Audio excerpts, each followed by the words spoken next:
Ronan Siri, an answer to the question on chat. We see the chat, but we don't hear you.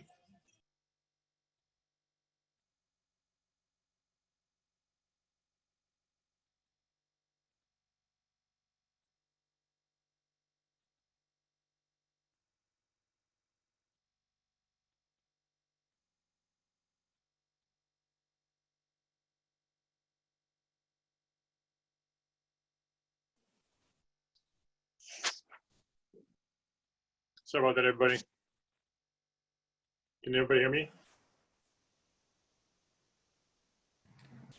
Yes. Okay, great, thank you.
All right, sorry about that. I'm having some technical difficulties. I couldn't sign in with my computer.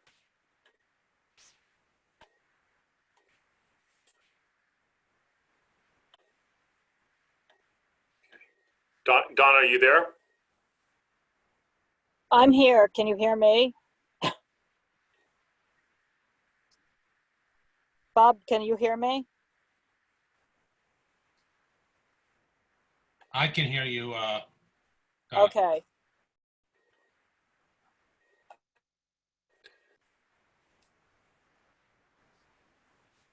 So I can't see. I mean, I don't have my video on. So, yeah. Yes. Yes.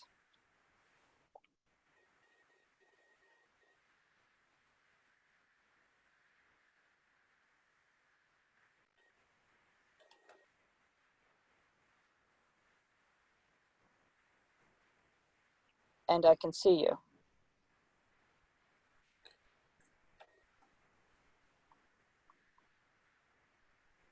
How about Donna? Can Donna hear me?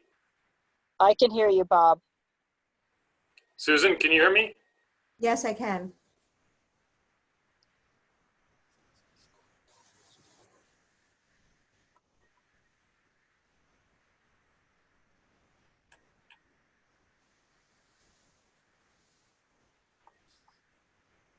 I can't hear anybody, so I'm a little lost here. Okay. And Bob, can you not hear me right now? Now I got it. Okay, sorry about that, guys. I had some technical difficulties on my computer. Is Donna hear me? Yes, I'm here. Carter? Can anyone hear Lois Rakoff? Yes. Yes. Okay, good, good. Yeah, I'm here too, Bob. Okay, great. All right, so I think we got a quorum and we can start with 8. Actually, we got more than 8.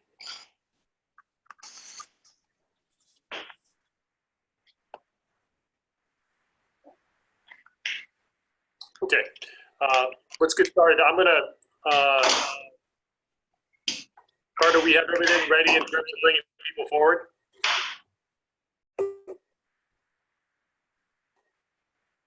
Or I guess, can I do that? I don't know. We will in just a minute. Yeah, we will in just a minute. Donna, you can do it also if you want. Okay, I'll hold I don't off. know. I'm on my phone, so let me just see I'm not sure how I do that. Sorry, guys.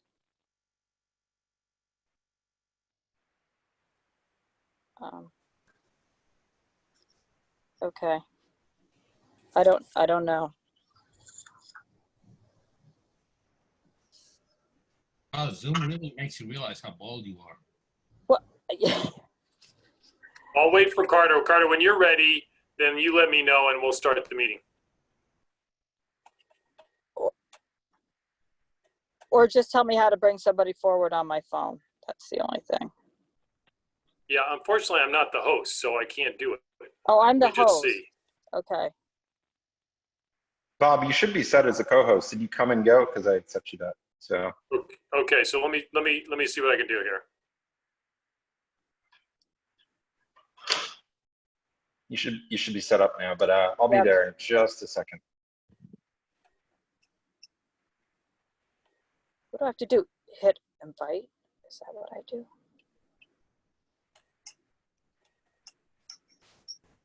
Oh, I see how to do it. Okay, Bob, I can do it. Okay, good. If you want me to bring somebody forward, I can do it. Okay, so I want to apologize. My power's out, so all new. all right, everybody. We'll start tonight's meeting. My name is Bob Ely. I'll be chairing tonight's SLA committee meeting with Community Board 2. Donna Rafterty is a co-chair with me. She's on the phone. You can't see her, but she'll be commentating and also asking questions here tonight. If you are a community member and would like to speak on a particular application that will be heard tonight, when that application is called upon, you should raise your hand so that we know that you would like to speak on that particular matter. If you're an applicant and you're looking to move forward with your application after you hear your application called, we will again invite you up so that you can speak and make your presentation.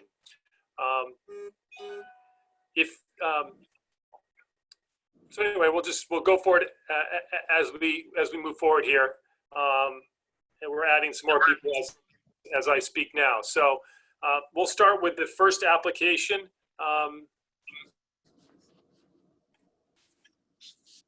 Give me a second here. Goukui, okay.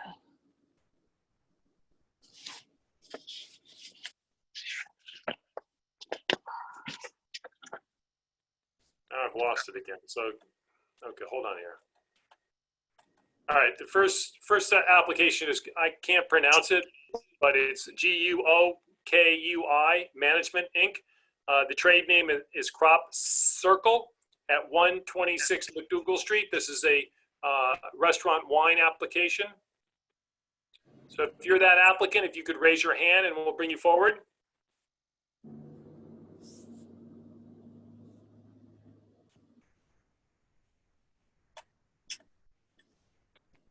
There we go.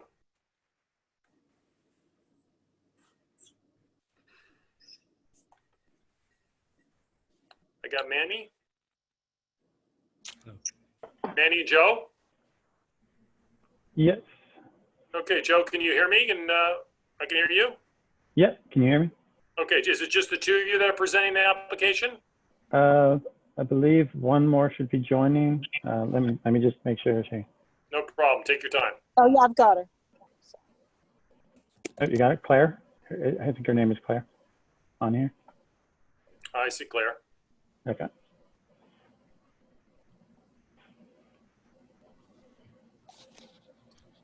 Claire, if you could turn on your video and if you're presenting, you can unmute yourself.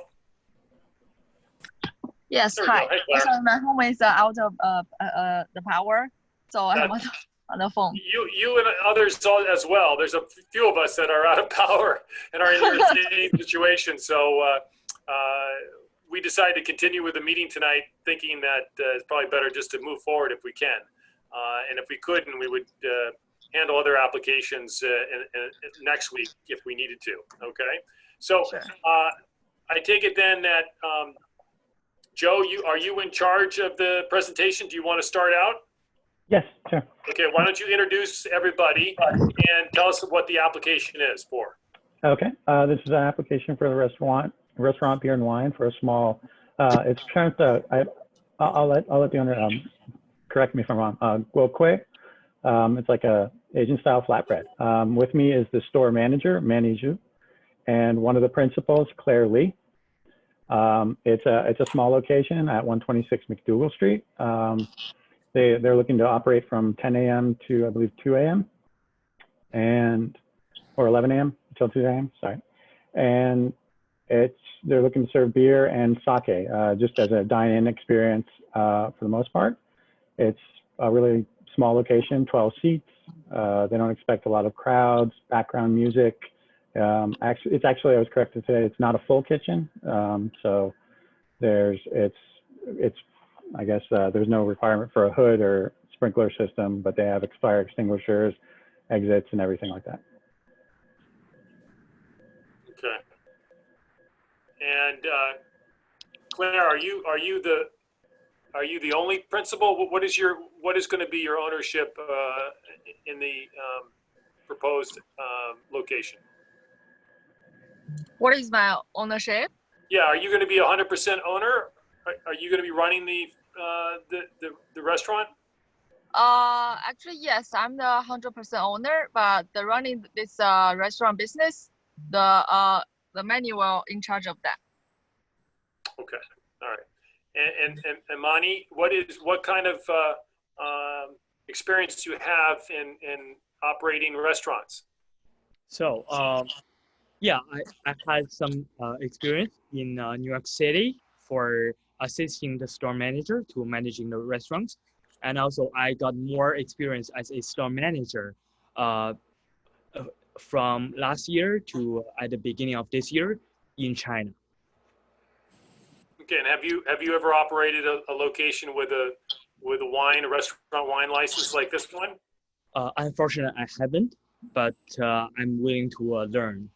Okay, how about you, Claire? Have you ever had a restaurant wine license? Actually, yes, I learned the bartending before. It's 4 years ago, and I was working in the bar in Flushing in Queens. Okay, and why did you folks pick this particular location on Macdougal Street? So actually, we picked the place on Macdougal in November 2019. We feel like on Macdougal, there are always a lot of people, especially at night. A lot of young guys, NYU students are here for drinking and eating and having fun. So we feel like that's a great location for our business. And also we would like to bring up some more variety kind of food to the community. And tell us a little bit about the food. Sure. We are mainly selling something called Goukui. It's kind of a Asian style flatbread. So the size of Goukui is actually this much. So it will be bigger than people's face. So that's how big it is. And it's super thin with fillings inside. We have the choice of shrimp, beef, pork, chicken, and brown sugar and vegetable. And it's super thin and crispy. And also it's baked in the oven. So it's not like fried or boiled or anything. So it's all baked. Okay, I'll open up the questions if anybody else on the committee has any. Go ahead, Cormac. Hi, how are you? I just want to ask a question. Looking at your floor plan, I wasn't quite able to make out, is there a patron accessible bathroom in the establishment? A bathroom for the customers? No, there's not. There's only seating for 12. So they're under the 20 limit. Right. Okay. And I don't believe there was space for a second bathroom. Joe, Cormac brings that up because to get any sort of license, the restaurant wine license, you have to have a patron bathroom. In fact, you're supposed to have 2, but they waive it generally if you can have 1. But you have to have a bathroom that's accessible so that people can go to the bathroom. Well, And I'm not sure there's much that can be done about that. If you go to the state liquor authority, they will not grant the license without a patron bathroom. Okay.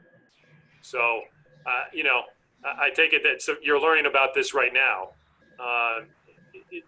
It's better to learn about it from us than it is to learn about it later on after you've spent all your time going through the application. But I'm not sure there's much else I can do other than tell you what is required. Okay. As disappointing as that may be. So, I mean, it doesn't mean that you can't operate there and serve food, but if you want to serve alcohol, you're going to have a patron bathroom. Okay. And so is there a way that you can It's renovate the premises so that the patron bathroom is accessible to people?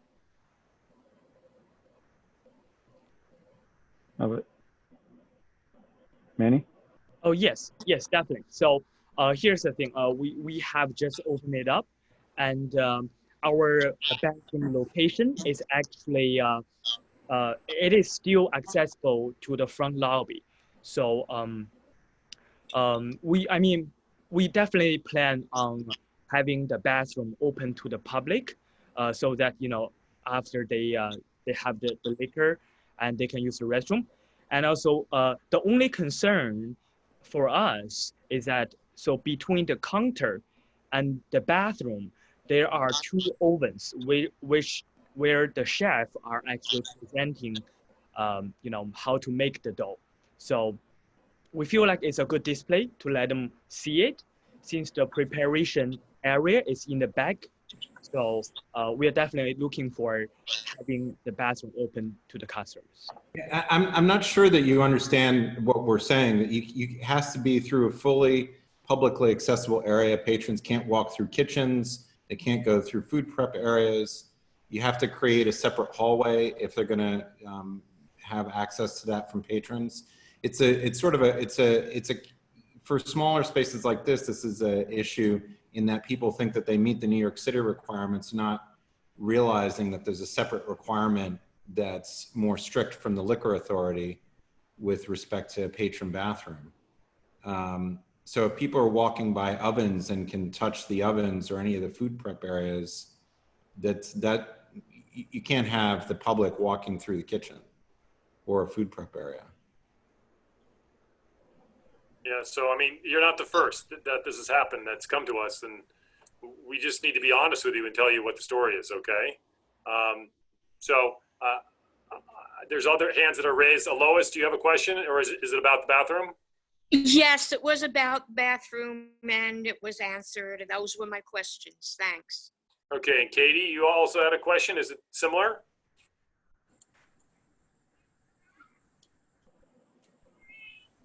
Okay. Can you hear me? Yes. Oh, great. Super. I did have a question about it, but I think we've covered it sufficiently.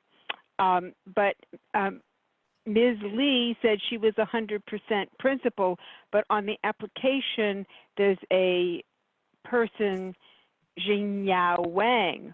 What's that person's ownership position in this business?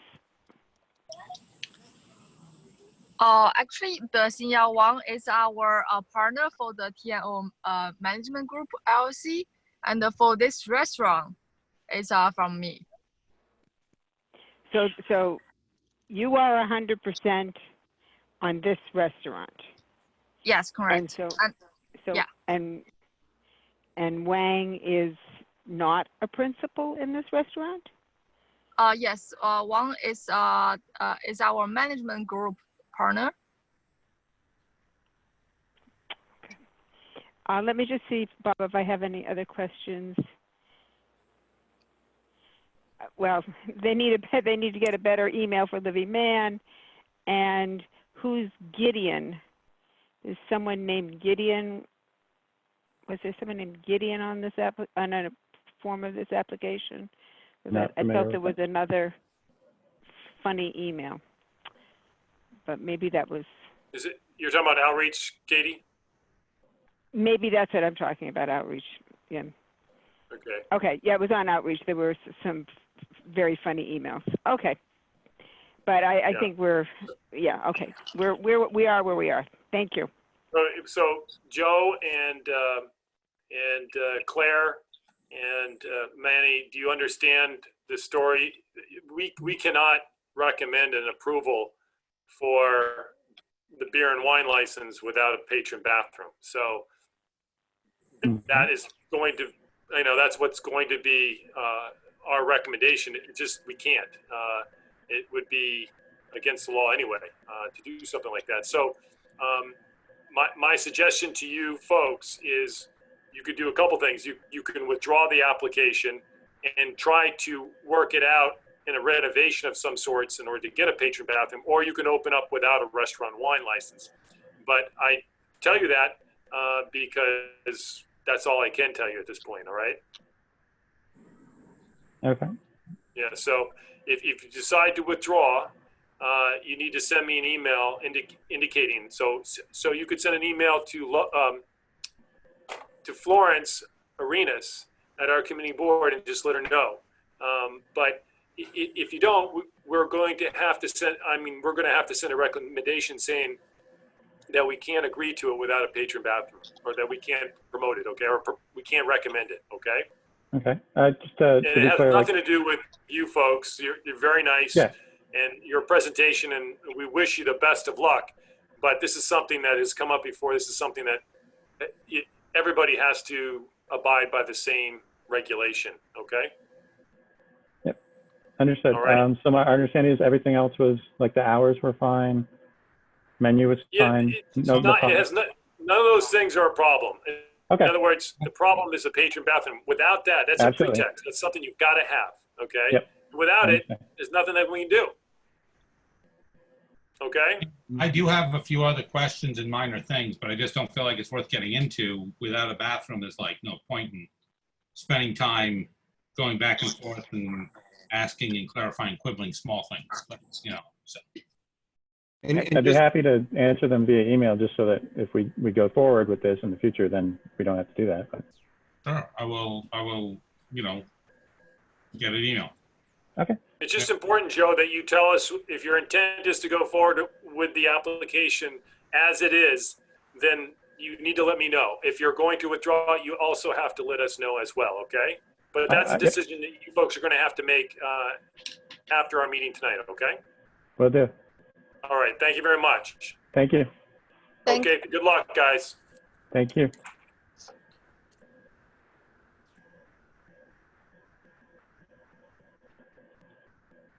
Okay, our next application is going to be, that we're going to hear tonight it's going to be two applications. Lepan Courtyard, I can't pronounce it very well, but there's one on 10th Fifth Avenue, and the other's on 100 Grand Street. Lepan Courtyard. Lepan Courtyard. How's that? Is that okay, Lois? Good.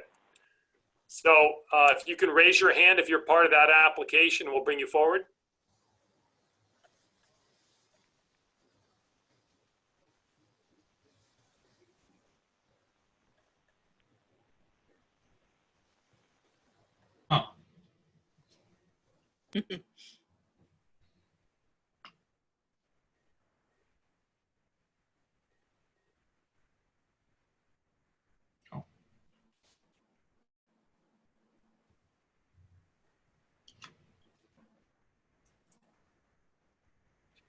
Hello. Okay, Jose, or yeah, okay, I see. I got you on two locations, Jose. Are you the only person that's applying, or are there other people in your group? Jose, you got to unmute yourself. I'm gonna be the only person. Yes. Can you hear me? Okay. Well, it's strange. I can see you in a picture. It says you're muted, but then I have. Anyway, it's working. Okay. Yeah, I have myself on the phone and on the computer as well. Okay, great. So, Jose, are you the only applicant that's going to be with us tonight? Yes. Okay, and are you going to be a principal in both locations? Correct. Yes, I'm going to be the district manager for both locations. Okay. And what does that mean, being the district manager? Just overseeing, like, for example, I oversee the downtown restaurants of Quotidien. So basically just oversee operations, making sure that things are going correctly, service, you know, cleanliness, everything within both locations. Okay. I'm sorry, I kind of cut in with a quick question, but why don't you, I'll give you an opportunity to present both applications. We can hear them both together. So if you just tell us, keep them separate when you're giving your presentation. Why don't you start with Grand Street and then go to Fifth Avenue and tell us what the applications are about. Well, basically, the applications are both transfer applications because of new ownership. You know, it's basically. Jose, hold on a second. We need to mute everybody besides Jose and myself.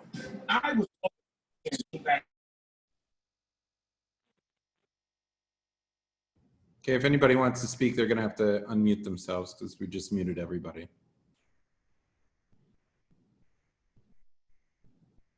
So Bob, you're Thank you, Carter. Jose, go ahead. Now you have to, Jose, you have to unmute yourself. There you go. All right, sorry. There you go, now we're good. All right, we're good. So a transfer application for both. It's a casual restaurant focused on healthy and organic foods with an emphasis on community using seasonal French ingredients. 100 Grand Street, it's one of our first locations of La Quotidien. Very original location, very homey, very rustic feel in it. The one at 10 Fifth Avenue, also the same thing. It's also one of our older locations. Again, it's a little smaller than the one on 100 Grand. Very homey feeling as well, very rustic. We have a communal table in both locations. Actually, the Soho location on 100 Grand has three communal tables. The one on 10 Fifth Avenue has one. Basically selling, you know, bakery products like bread and muffins and croissants. We do tartines, which are open-faced sandwiches, Belgian style. Salads, very healthy, very organic, very fresh. Coffees, hot chocolates, and, you know, things of that nature. Very, you know, classical feel, very classic feel. And why don't you tell us what the hours of operation are going to be? 7 a.m. till 7 p.m. And is that typical? Is that typical for these restaurants? Correct. Or chain of restaurants? That's typical hours of operations. Correct. Okay, and so, you know, are you familiar with the stipulations that we as a community board will be seeking from you as the applicant as the process goes forward? I mean, this is the first time I'm doing this, so I will familiarize myself with these process and what you guys are looking for. Yeah, and so because you're new at it, I thought I would try to explain it to the best I can. The stipulations are essentially an agreement placing conditions on how you operate, your method of operation, which, you know, 7:30 at night closing, you know, those are the type of things that will be in the stipulation agreement. It will indicate that you'll use background music, which is what you say you're going to do. Correct. And what we know you will do. Mm-hmm. The design of the stipulations are to prevent somebody from doing something other than what they're telling you they're going to do, okay? Right. So it basically says you're not going to be a bar or a tavern or a sports bar of some sort, okay? Mm-hmm. And you're going to have background music inside only. And then the hours of operation, and why I bring it up, is the hours of operation are closing at 7:30. So the stipulations would indicate that you close at 7:30. And that from our vantage point and the way our stipulations read, that's a hard close. That means that it closes right at 7:30, and there's no patrons afterwards. There could be people cleaning up and things of that sort, but that means people are gone. And I just want to make sure you understood that. Yes, I understand that. Okay, great. All right. And then I know you have. I wanted to mention also, because we are reopening restaurants, you know, we're gonna probably start a little, you know, slow, meaning we'll probably, depending on how clientele is, just close maybe a little earlier. And then as soon as we, you know, people know that we're back, we're reopened and all that, we'll be closing right at 7:30. Yeah, and the reason why I bring it up, Jose, is because you're new at this. What it Okay. means is that if you want to have later hours than 7:30, you got to come back with an alteration of the license, because you're altering the method of operation. That's all I'm saying. Got it. Okay. Okay, got it. Yeah, there's nothing objectionable about closing at 7:30. Okay, and so that's not the problem. I just want to make sure you understand that Understood. that's a certain restriction that you need to be advised about as you move forward. Okay. Okay, sounds good. Right. And then also you have open doors on your Grand Street location. Yes. Hey, Bob, we have a resolution just from less than a year ago on this. So if we could just get a little background about what's going on here before we go into this, and I can just put up on the screen our resolution from last year, because we don't even know how the ownership is happening here, why there's a change. I mean, there's an existing license here. If we could just get a little more background, it might help everybody understand here. Okay, and Jose, if you could explain who you are in relation to the application. I noticed that you're not a principal. Yeah, so, you know, because due to the pandemic that we're going through right now, the Le Pain Quotidien went through a Chapter 11 bankruptcy, and we were bought out by RFI Brands, which also owns Five Guys and Little Beat and Feels Good Chicken and all. Basically, that's why we're doing a transfer of an existing liquor license, is because, you know, we're trying to reopen our doors again. And yeah, that's one of the main reasons why we're doing the application now. And Jose, you were part of the business that went into bankruptcy. Correct. Is that right? Yes. And so they're basically hiring you back to be the manager of the businesses that they then bought out. Correct. All right, and they're trying to restart. Yeah, that we're trying to restart, you know, slowly but surely back into the communities, and just, you know, letting people know that we're here, we're back, we're selling their favorite, you know, croissants, coffees, and tartines and whatnot.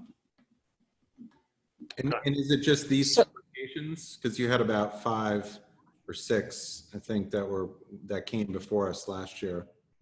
I mean, we are gonna open less locations than we had before, due to leases and all that. But, you know, these 2 locations are 2 locations we're opening up downtown first.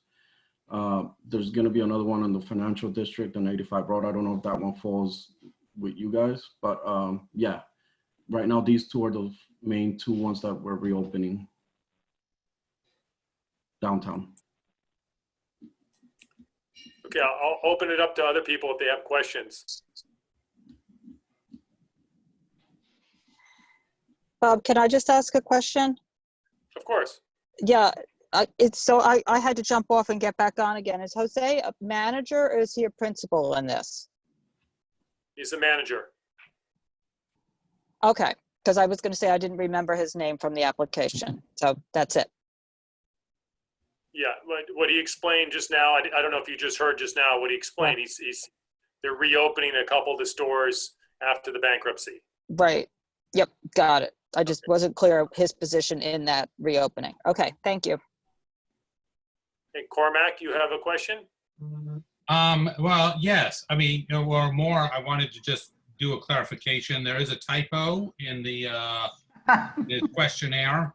The Le Pain Quotidien, the one on 8th Street and 5th, and I'm pretty sure the one on Grand too, both have 2 exits, not 1. I just wanted to note that because, you know, we want that for our records.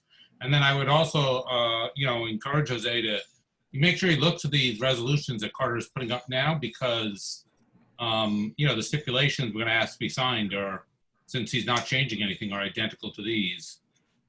So, you know, if there's a problem here, let us know now. Yeah. We'll change the hours to his changes. But yeah, just the restaurant on 10 Fifth Avenue does have 2 exits, 2 doors. the one in 100 Grand as well, but it has one main door. The other one is like a window that opens.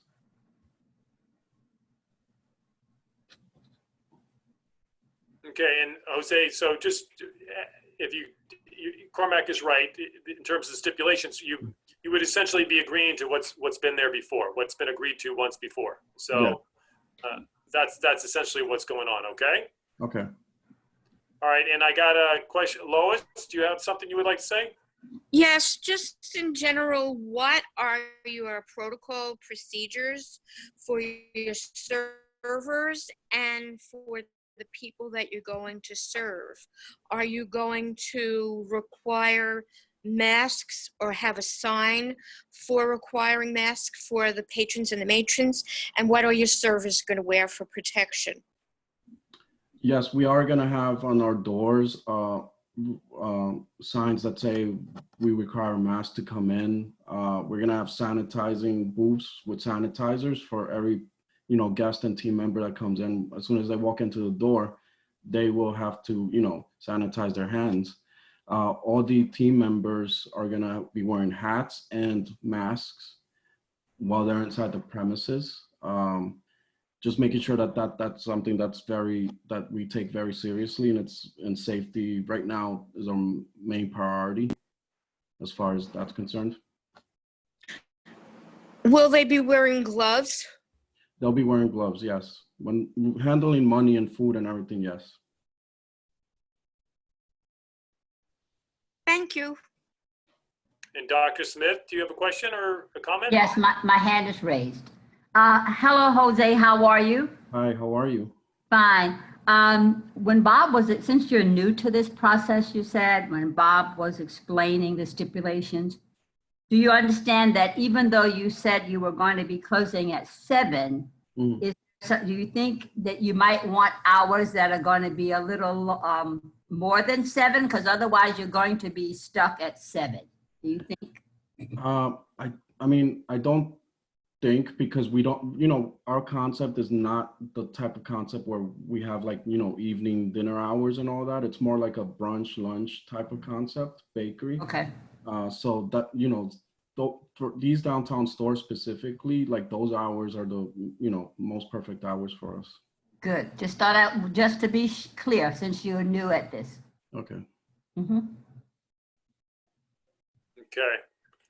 Anybody else have any questions? Bob, I see that in the chat, Marina Rulis wants to speak. She's the Chief of Compliance Officer of Orify Brands, who now owns these locations. So do we want to bring her forward? Okay, why don't you bring her up, and I'll let Cormac ask a question. I just want to clarify something, because Carter has helpfully put the last reso up on the screen, and that last reso was for the 100 Grand location, and it says that you do not have any French windows, operable windows, or opening facades. But I thought you just said before that you do. They're large windows. I would have to double check. I don't, But do they open? I'm pretty sure it's just one door. No, but I mean the windows. Do the windows open? They open, yes. If I'm not mistaken, from that. When were they installed? Probably when the store was first opened. Okay. All right. All right, so that's something just on the stipulations we're going to want to address, right? Okay. I think if the stipulations do have closing hours of 8 p.m. on them, so given that you close at 7:30, I don't see why that's a problem. So. Okay, and so Carter, I'm sorry, it was Marina? Yes, Marina, do you want to unmute yourself and address us?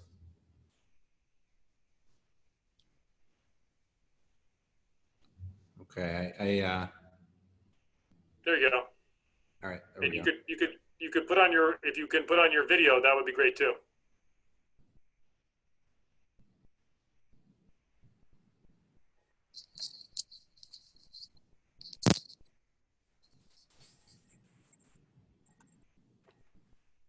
Marina? Marina, if you're using your phone or another device, you might have to unmute your phone as well, not just the Zoom application.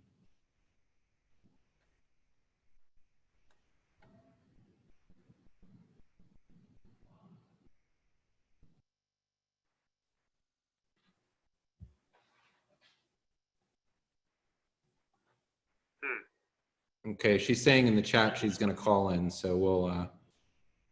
Yeah.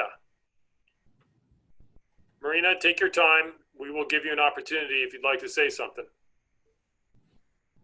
Bob, do you think you need to read through any of those stipulations so that they're not coming back to us afterwards when they see the sheet of paper?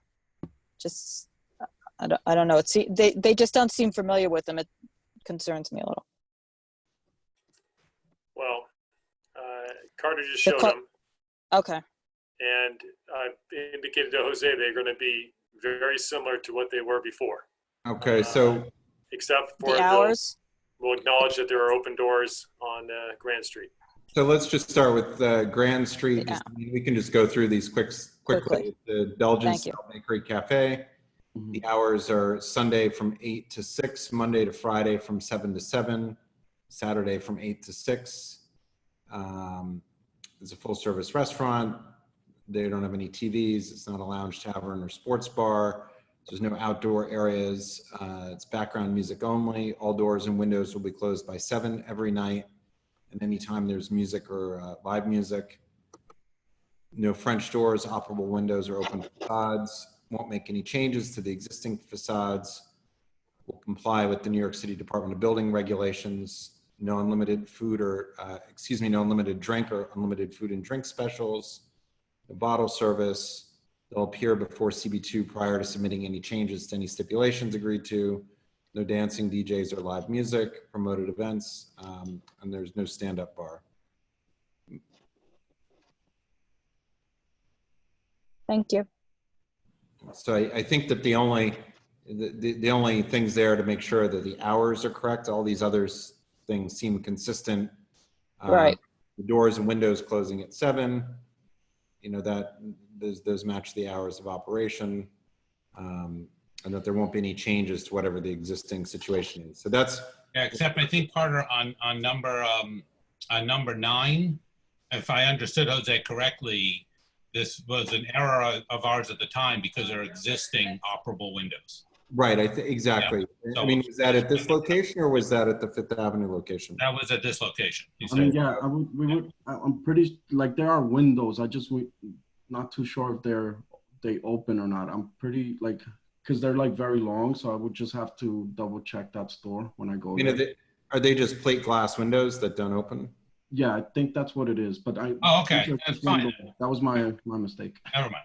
Yeah. And then the other location, slightly separate, which was the 10 Fifth Avenue. There are some slight deviations from the previous one. The hours of operations at this location are until 7:30 on the weekends, closing, and then Monday through Friday closing at 7.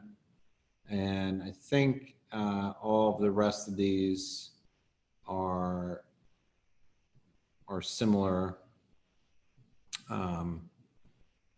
Everything else is the same, so it's just the hours. Okay, so we can wait for Marina after we can hear another application, and if Marina can get back in, we'll let her speak at that time. You also had Pete who wanted to speak. Pete, there is somebody that would like to. Okay. And Marina's on the phone now. Oh, she said she's on the phone now. So why don't I, could you just type in the last 4 numbers of your phone number, Marina, into the chat so that we can see it? And then I will. And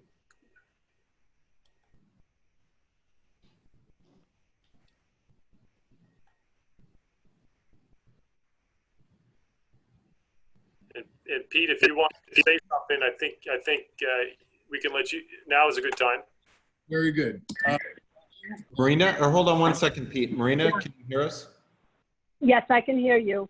Okay, Pete, hold off, Marina. Got it. Go ahead if you'd like to say something. Okay. Yeah, I just wanted to introduce myself on behalf of Orify Brands. Orify just acquired La Pen Quotidien, actually half of their U.S. Locations, totaling approximately 50 locations.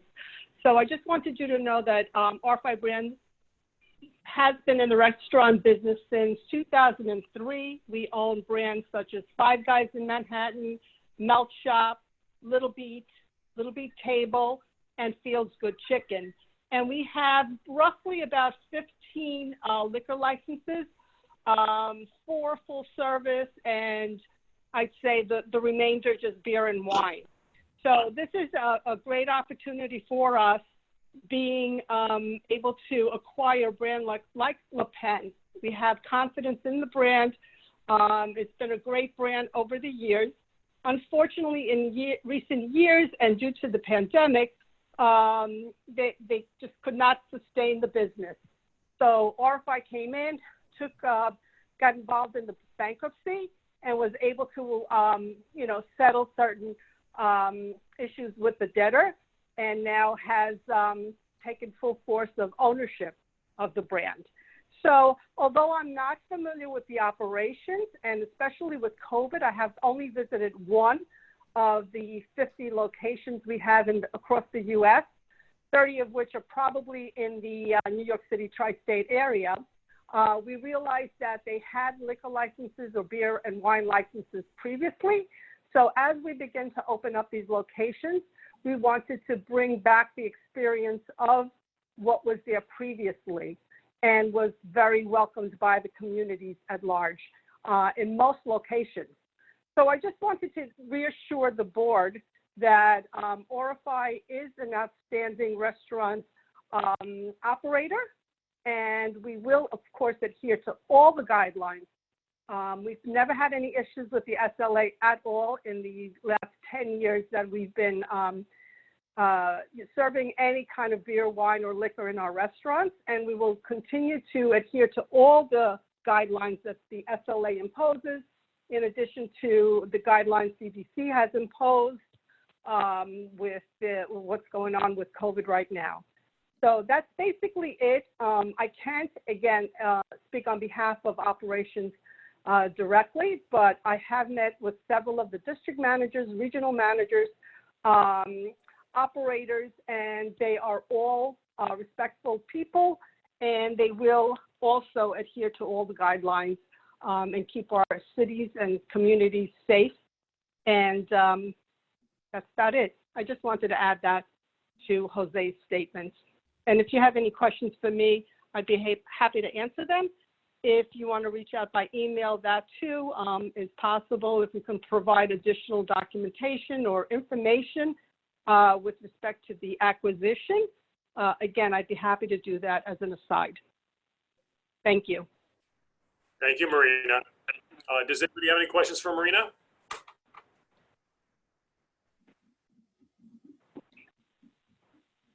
I don't see any. Pete, would you like to say something? Yes, thank you. A good number of folks I live in the neighborhood. My name is Pete Davies, and a good number of folks in the neighborhood sent in statements of support for the continuation of this business as it has been operating. The complication there is that currently, of course, you cannot operate with inside service. The only way you could operate immediately is with open restaurants. I'd be curious to hear about any plans you might have for this operation at 100 Grand with open restaurants. The sidewalk there is incredibly narrow, so there's probably nothing that would be allowed on the sidewalk. The street bed there is also very narrow. So I don't know if there's any real possibility, legal possibility of outdoor dining during open restaurants until the state says that this Le Pen Quotidien can't have customers inside. So I would like to know the operator's thoughts on that.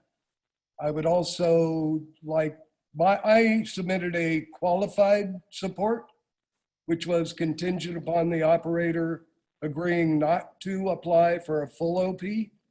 This operation has never had a full OP, but this is new ownership. And given the financial situation, one never knows what might be deemed to be necessary to make a venture successful. We are very concerned with OP licenses, with changes of operation, which in the near future could become a whole different thing. So if you could just talk about some of that, we'd appreciate it. Thank you. Okay, Jose, do you want to explain, or Marina, what the plans are, if any, to operate the two businesses that are being applied, that are applying at this moment? Either outdoor use or use of the outdoor areas? Well, right now we're, doing takeout and, grab and go at the moment, because obviously we can't have inside dining. Just putting a couple of tables outside, not too many where it doesn't, it doesn't block the sidewalk and all.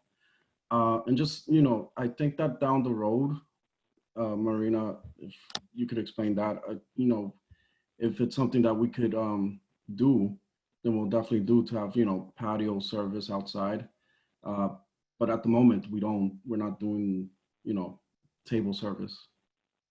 Right, there's not gonna be any sidewalk cafe, but at some point, I mean, you're completely permitted to have, it would seem to me, and I'm not an official on the rules and regulations that have been published since COVID has occurred on the outdoor uses, but it seems to me that you should be able to use the outdoor on 8th Street for sure.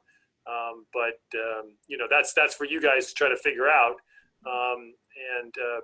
So Pete, I think that answers the question. I don't think they really have a plan at this point, but they haven't even gotten into the location. Jose, you're not even in the locations yet, are you? I am, yeah, I am. We actually, the Soho location, I'm gonna be there this week, and I'm gonna, look at the premises and see what we need to do, when we reopen that location. So yeah, I'll be there this week for sure. And I'll be able to, more or less see if patio service is viable. I know that the sidewalk there is very, very small, and I know that's a concern, but we're just, we're gonna see what works best for that restaurant in particular. So I think that what I'm hearing Pete asking is that we add a new stipulation that if restaurants are going to participate in the open restaurants dining program, that they adhere to all regulations put forth through that program. Because I was just taking a look at this location on the street diagrams, and I can see why Pete is concerned, because there's definitely it looks like they can have roadbed seating, but it wouldn't be I don't know what the width of the travel lane is there, but it may be that it's only 5 feet wide and not a full parking lot width in order to maintain the 13-foot clearance of traffic through there. So, I mean, Pete, would that be something that satisfy your concerns? The rules are the rules. We want you guys to succeed, but there's health and safety involved, and that is what all of this is addressing. So I think health and safety has to come first. Thank you. And then I just wanted to share quickly, just so everybody can see what that's the front. So the facade does open all of those windows, and looks like there's some steps there.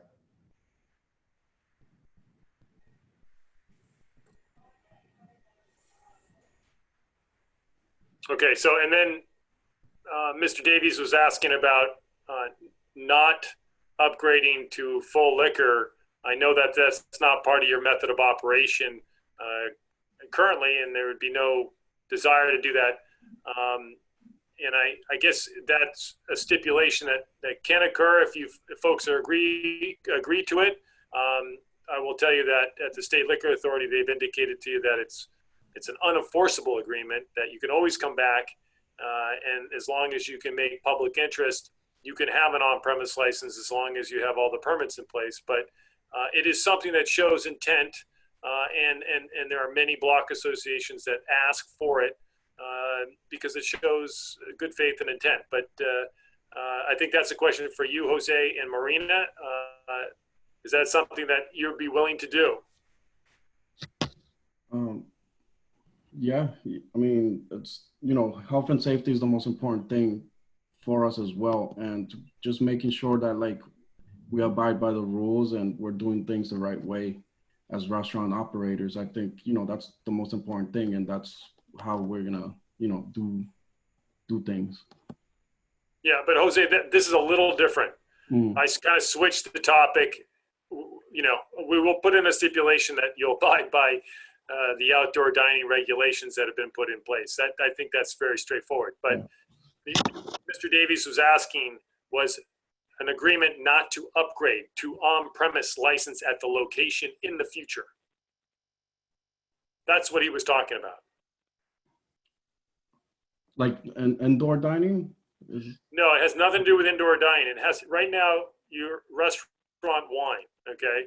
Yeah. Liquor means you can be serving spirits, like have a bar where you can serve mixed drinks, okay?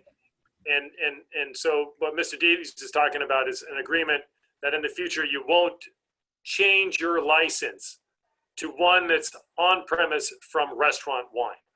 No, we won't. Okay, is that something that you can agree to? Yes. Is what? Okay, all right. And Marina, just so everybody knows, Marina put in, we will not be changing our license to full liquor. So Pete will put that in there, but as long as you understand what the state liquor authority has told us regarding that, we're fine with that as well, okay? I understand. Thank you. Okay. All right. Anybody else have any other questions? Okay, I think that's the end of it. Thank you, Marina and Jose, for coming down. Jose, we have an email for you for purposes of delivering stipulations. Yes, Jose.Espinosa. Well, are you in touch with Florence? No, I don't think, I believe I'm not, no. So who from your group has been communicating with Florence? Who sent in the questionnaire? I believe it was Marina, if I'm not mistaken. Okay, so Marina, we're going to be working through you with the stipulations, and then you could forward them on to Jose as needed, but we're going to go through you with the stipulations, okay? And apparently your attorney as well. I see your chat. I appreciate that, okay? So thank you both for coming on. Bob, I did have a question in the chat, and I did raise my hand. All right, I didn't see it. Go ahead, Katie. It's okay. Thank you. I just want to make sure in that picture that Carter showed, the entrance door is on the far right. Is that correct? Is that how it's supposed to read that? The entrance door is to the far left, I believe. On the location. Let me look again. If you want to look it up, the picture is on Google Maps. Yeah, I looked it up earlier, but then Carter had it up. So all the windows open. Oh, that's the entrance doors on the far left. I see. And there were 4 windows, and they all open fully. They stipulated that they'd close them all at 7 when they close, or at 7:30. So I Perfect. Thank you. 7:30. Yeah, they close it by 8 o'clock, Katie. Okay, just making sure we're all talking about the same thing. Thank you. Okay. All right. Okay. Once again, thank you, Jose and Marina.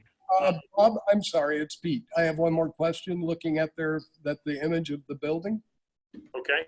Would they be allowed under open restaurants to put tables on that black loading dock area with the doors open?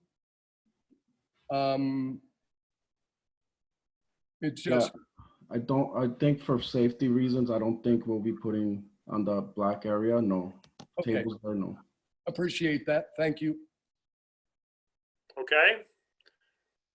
Okay, finally, once again, thank you, Jose and Marina. I appreciate you coming down. Good luck to you both. Marina, I will be forwarding the stipulations to you and your lawyer tomorrow through Florence, okay? Thank you. Thank you. Okay. So next up, I skipped Blossom Union Square, DBA Blossom 72 University Place. That will be next. if you are on that application, if you could raise your hand and we'll bring you forward.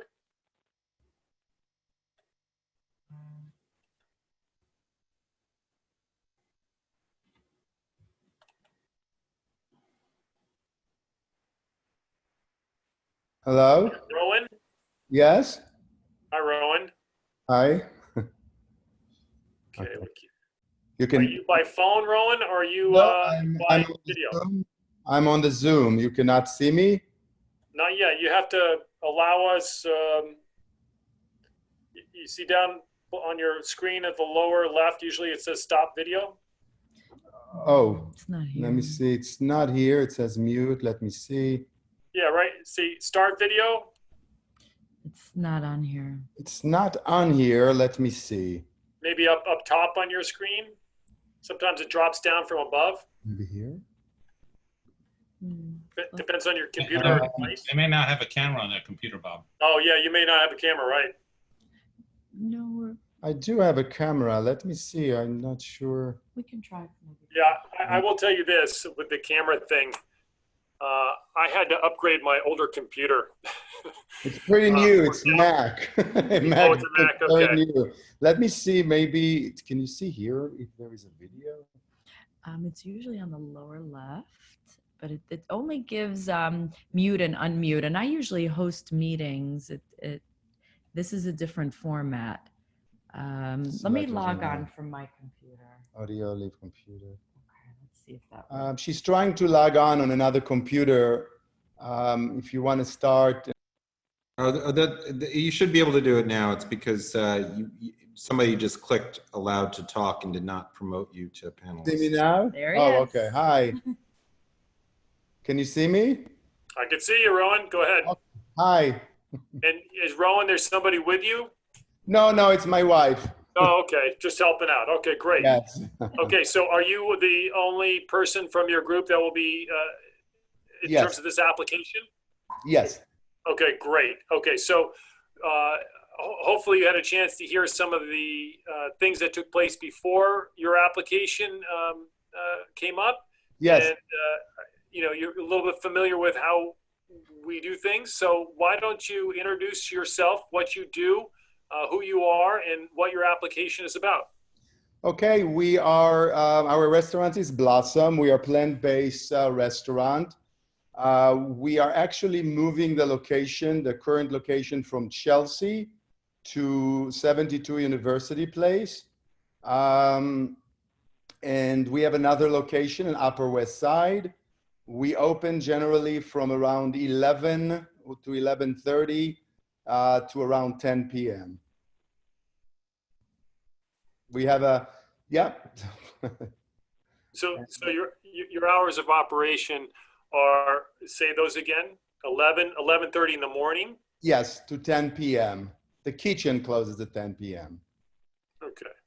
And you heard me earlier talking about, closing times and stipulations. Our stipulations, when they indicate a closing time, they indicate a hard closing time. And so that would not indicate this is your last service. So if your last service is at 10 o'clock, your closing time would be later than that. So what is your planned closing time? Let's start, Sunday through Saturday. Well, the truth is, from experience, the last sitting usually occur at 9:15. So probably the last guests leave at around 11, the latest, usually, generally speaking. That's what we are doing for 15 years. I don't see it changing at this location, but. And is that the same on the weekends? Do you need another hour on the weekends, like 12 a.m.? On Saturday, sometimes we close the kitchen at 10:30. So I would say yes to 11:30 then, let's say. Okay, so if we said 11 p.m. during the week, Sunday through Thursday, and 12 a.m. Friday and Saturday, that would be sufficient for your business to operate? More than sufficient. Okay, great. Okay. And why are you interested in this particular location for your new restaurant?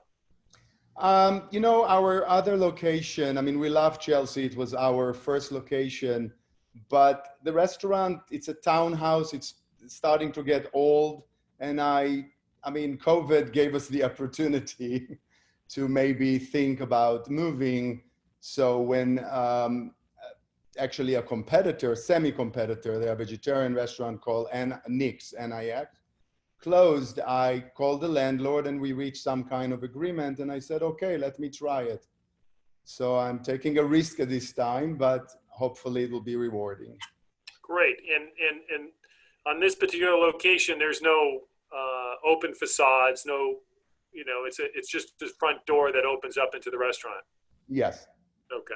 And you don't have any plans to make changes to the front facade? It's going to stay the same? The same. Okay. And I don't know if did any of the groups reach out to you that are from the area to discuss the application? No. Okay. Did you perform any outreach to some of the people that live in the area? No, not yet. I mean, given the condition right now, I think it's very difficult to, you know, it's just, yeah. Okay. Yeah. Okay. Fine. Open it up to other people if they have questions.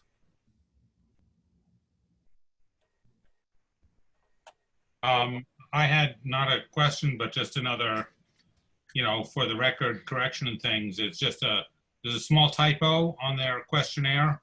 The total space of the entire supplement is 3,700 square feet, not 2,700. I just want to make sure we captured that so that it's correct in resos and such. That's all. Thank you. Thank you. And Dr. Smith, you have a question or a comment? Thank you, yes. Can you talk a little bit about your food? Yes, sure. Our food is mostly organic. It's plant-based. We serve, I don't know if you know what seitan is, tofu, vegetables. Obviously, plant-based means no animal products whatsoever. Yeah, we will add also a plant-based pizza to our menu at this location, or flatbread, depends how you want to call it. Yeah. Any specific questions? Sorry, I'm not sure. No, that's fine. Thank you. Okay, thank you. Okay. I got Katie. Do you have a question? Yes, please. What's the name of your restaurant in Chelsea? Blossom. Okay. So we could look at your menu that way. Yes, you could go to blossomnyc.com. And you wouldn't have the same menu here? Yes, actually a little additions and minuses, but yes, better, I hope. Do you also have one on Columbus, or is that? Yes, Columbus Avenue, yes. Okay, thank you. Thank you. Anybody else? Is there anybody that would like to speak on this item from the public? If so, raise your hand. I don't see anyone. Okay. On that account, Donna, just make sure you don't have anything else? No, I don't have anything else. That's okay. Great. That's good. I walk by the Chelsea one all the time. I'll miss seeing it in Chelsea. Oh, sorry. Hopefully you'll come to us if you did. Yeah. So thank you very much for coming, Rowan. Thank you. You heard a little bit about stipulations. They will be forwarded to you through Florence. It will have the hours of operation. It will have you being a full service restaurant and everything else that you essentially have applied for. But it will indicate you won't be a bar or a nightclub and things of that sort, okay? Of course. And yes. if you have any problems with the stipulations or you don't understand anything, feel free to get back to us, okay? Okay. I don't know if you have a lawyer or not working with you on this, but we will work with you, okay? Thank you very much. So definitely if you have questions or concerns about them, because I cannot show them to you tonight. Usually when we have a live meeting and people are in person, I can show the stipulations and I can tell people, look at them before you leave. But tonight I can't do that, okay? So no problem. I know I'm within the guidelines. Even what you gave me, it's more than generous, honestly. okay. Yeah. So, and, you know, I just want to make sure you understand that Yes. it's not, if there's something in there that you're like, oh no, I can't sign that or I can't agree to that, you need I to will let us know. definitely email. I'm represented by Stacy Wise, so I will, yes, I'm sure you, yeah. Okay, so we're going to go through Stacy Weiss. We'll send her the Okay. stipulations and Florence will forward them to you, okay? Excellent. Thank you so much. good luck with I have you. one more- And- I have one more question, Bob. Oh, I just yeah. have- Go ahead, Katie. Sorry. I just looked on the menu at Blossom Chelsea, or Columbus, I guess, and you do have a full OP at those. At the other location, yes. Do you ever think you'll come back to us for a full OP? I might. I don't know. Something that Would the it be a committee likes to problem? know. No, it's good for us to know that you might come back. Oh, okay. No. Thank you. Thank you. Yes, and welcome to our community. It was nice to meet you, and we wish you the best of luck. Okay, Rowan? Thank you so much. Okay. Nice meeting you all. Thank you. Okay, so, How do I? okay, next up is going to be 401 West Good Times, 401 West Street.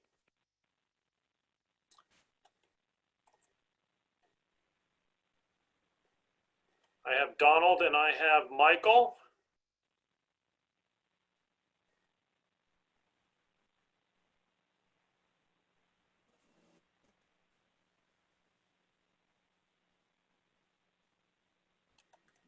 Okay, I see you, Michael. Can you hear me? There you go. Hi, Donald. Hi, Bob. I can hear you. Michael, can you hear me? I hear you fine. You can, okay. There's a little bit of a delay when you speak. Just say something again, Michael, if you could. Can you hear me now? I can. It's just a little bit of delay. We'll be okay. Okay, I'll try to put my earpiece in. All right, so this is an on-premise license application. Donald, if you want to introduce everybody and give your presentation, that would be appreciated. Yeah, thank you. Hi, everybody. With me is Michael Belton, who is going to be identified as the ABC officer on this application. What we're doing is we're in the process of building a 7-story building that is mostly residential. It will have commercial in it as well. And the plan here is to open up some space on the ground floor. We'll have an outdoor component as well. That will be a food and beverage amenity just for the people that are living in the building. Because it's just going to be limited to the people, not open to the public, it is going to be treated as a private members club. Essentially, the members will be the tenants that are in the building. So the idea behind it is that anybody that lives in the building can go down to the space on the ground floor. They can get something to eat. They can get something to drink. Anytime during the day, the plan is to keep it open 24 hours a day. It will be fully staffed. There will always be someone that is there to make sure, number one, it's restricted to people that live in the building, and secondly, to serve the guests that come down. The space is small. It's a total of 1,200 square feet. There's 600 feet indoors, 600 feet outdoors. Indoors, there are 6 tables with 14 seats. Outdoors, 7 tables with 21 seats. 1 bar inside that has 7 stools. Again, the plan is to keep it open 24/7, but of course, liquor service won't be that late. The outdoor space, we would propose closing at 10 o'clock during the week and 11 o'clock on weekends. There will be some background recorded music indoors only. Of course, there will be no music outdoors, and we would agree to close the doors leading outside whenever there's music playing. We check live music because Michael tells me they may want to have someone playing piano at some time. So we're going to have live music, which would be limited to a piano. And, we could end that at a reasonable hour. We can end the live music by 11 p.m. every night. And that is pretty much the application. Great. And I guess the first thing that private members club, that would be a private members club for the people that live in the building, and the people that live in the building, is it going to be a condo situation? Are they No, it's rental. It's a rental building, but the members, you have to be a tenant in the building in order to be a member of the club. In other words, by being a tenant in the building, you by virtue of that, you become a member of this club effectively. So that's part of the rent? It's part of the amenity, that's right.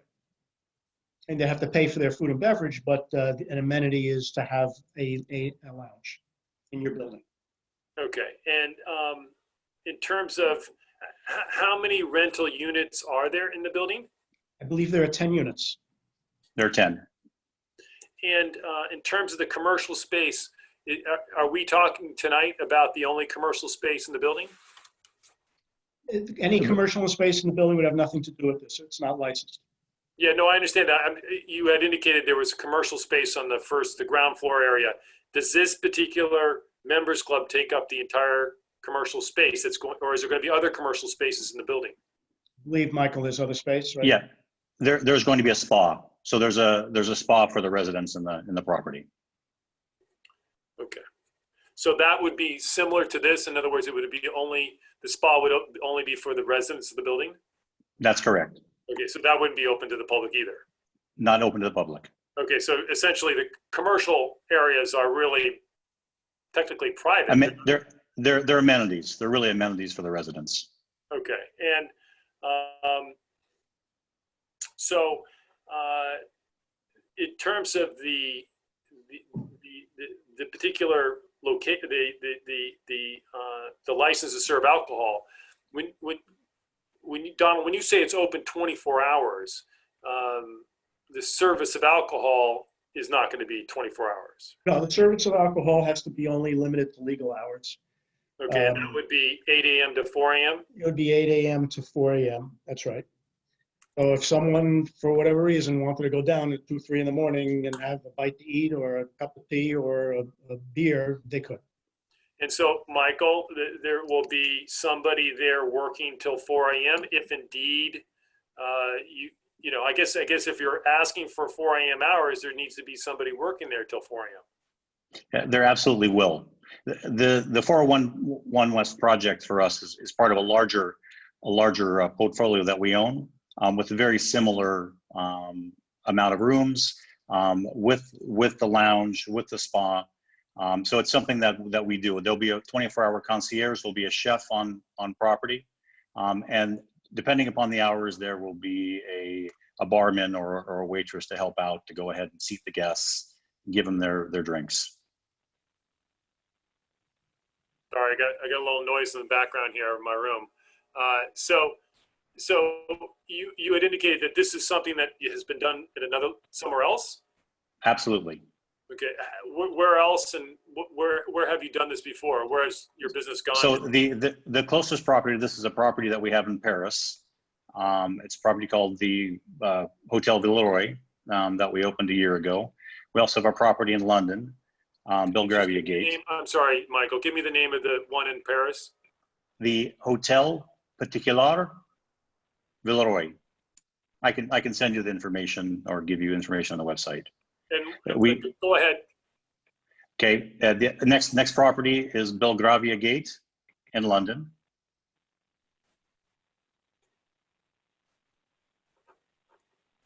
Is that we have in Courchevel, France. The property is called 1086 Courchevel, and in St. Bart's. I'm sorry, St. Bart's? St. Bart's. Villa Wake Up, and we're doing also another property now with 10 residences in St. Bart's. And in the south of France, we have 2 villas and a hotel with the hotel, if you're ready to write this down, it's called Val d'Or. And thank you very much. But in terms of the rental units, are we talking about rental units as we commonly refer, like a year lease, 2-year lease? What are we doing? Are we doing just here's 6 or are we doing longer term? The term here is 6 months. So is that the minimum 6 months? The minimum. And you could stay longer if you want. Absolutely. Okay. People oftentimes will book for a year, or it could be if they want to send a child to school in New York, they will go ahead and book it for a couple of years for the child to stay there, potentially. And this is a question for you, Donald. Why the club membership application Well, because if it was a regular OP, it has to be open to the public. And that's not the intent. So And I guess, go ahead, I missed you about, I cut you off. Go ahead, Donald. yeah, no, to get a regular OP, it has to be open to the public. We could not restrict it just to the people that live in the building. So in order to do that, it's a private members club. There are a couple of those in the city and residential buildings. I think one, I don't know if it's 10 Columbus or someplace else on the Upper West Side. And there are a couple of others in the city where they're residential buildings and they have private members club licenses where they have food and beverage outlets just serving the people in the building. Okay. And Just one other question. Are those rental units? Yeah. The other buildings are? Oh, the other buildings, that I don't know. Off the top of my head, I don't know that.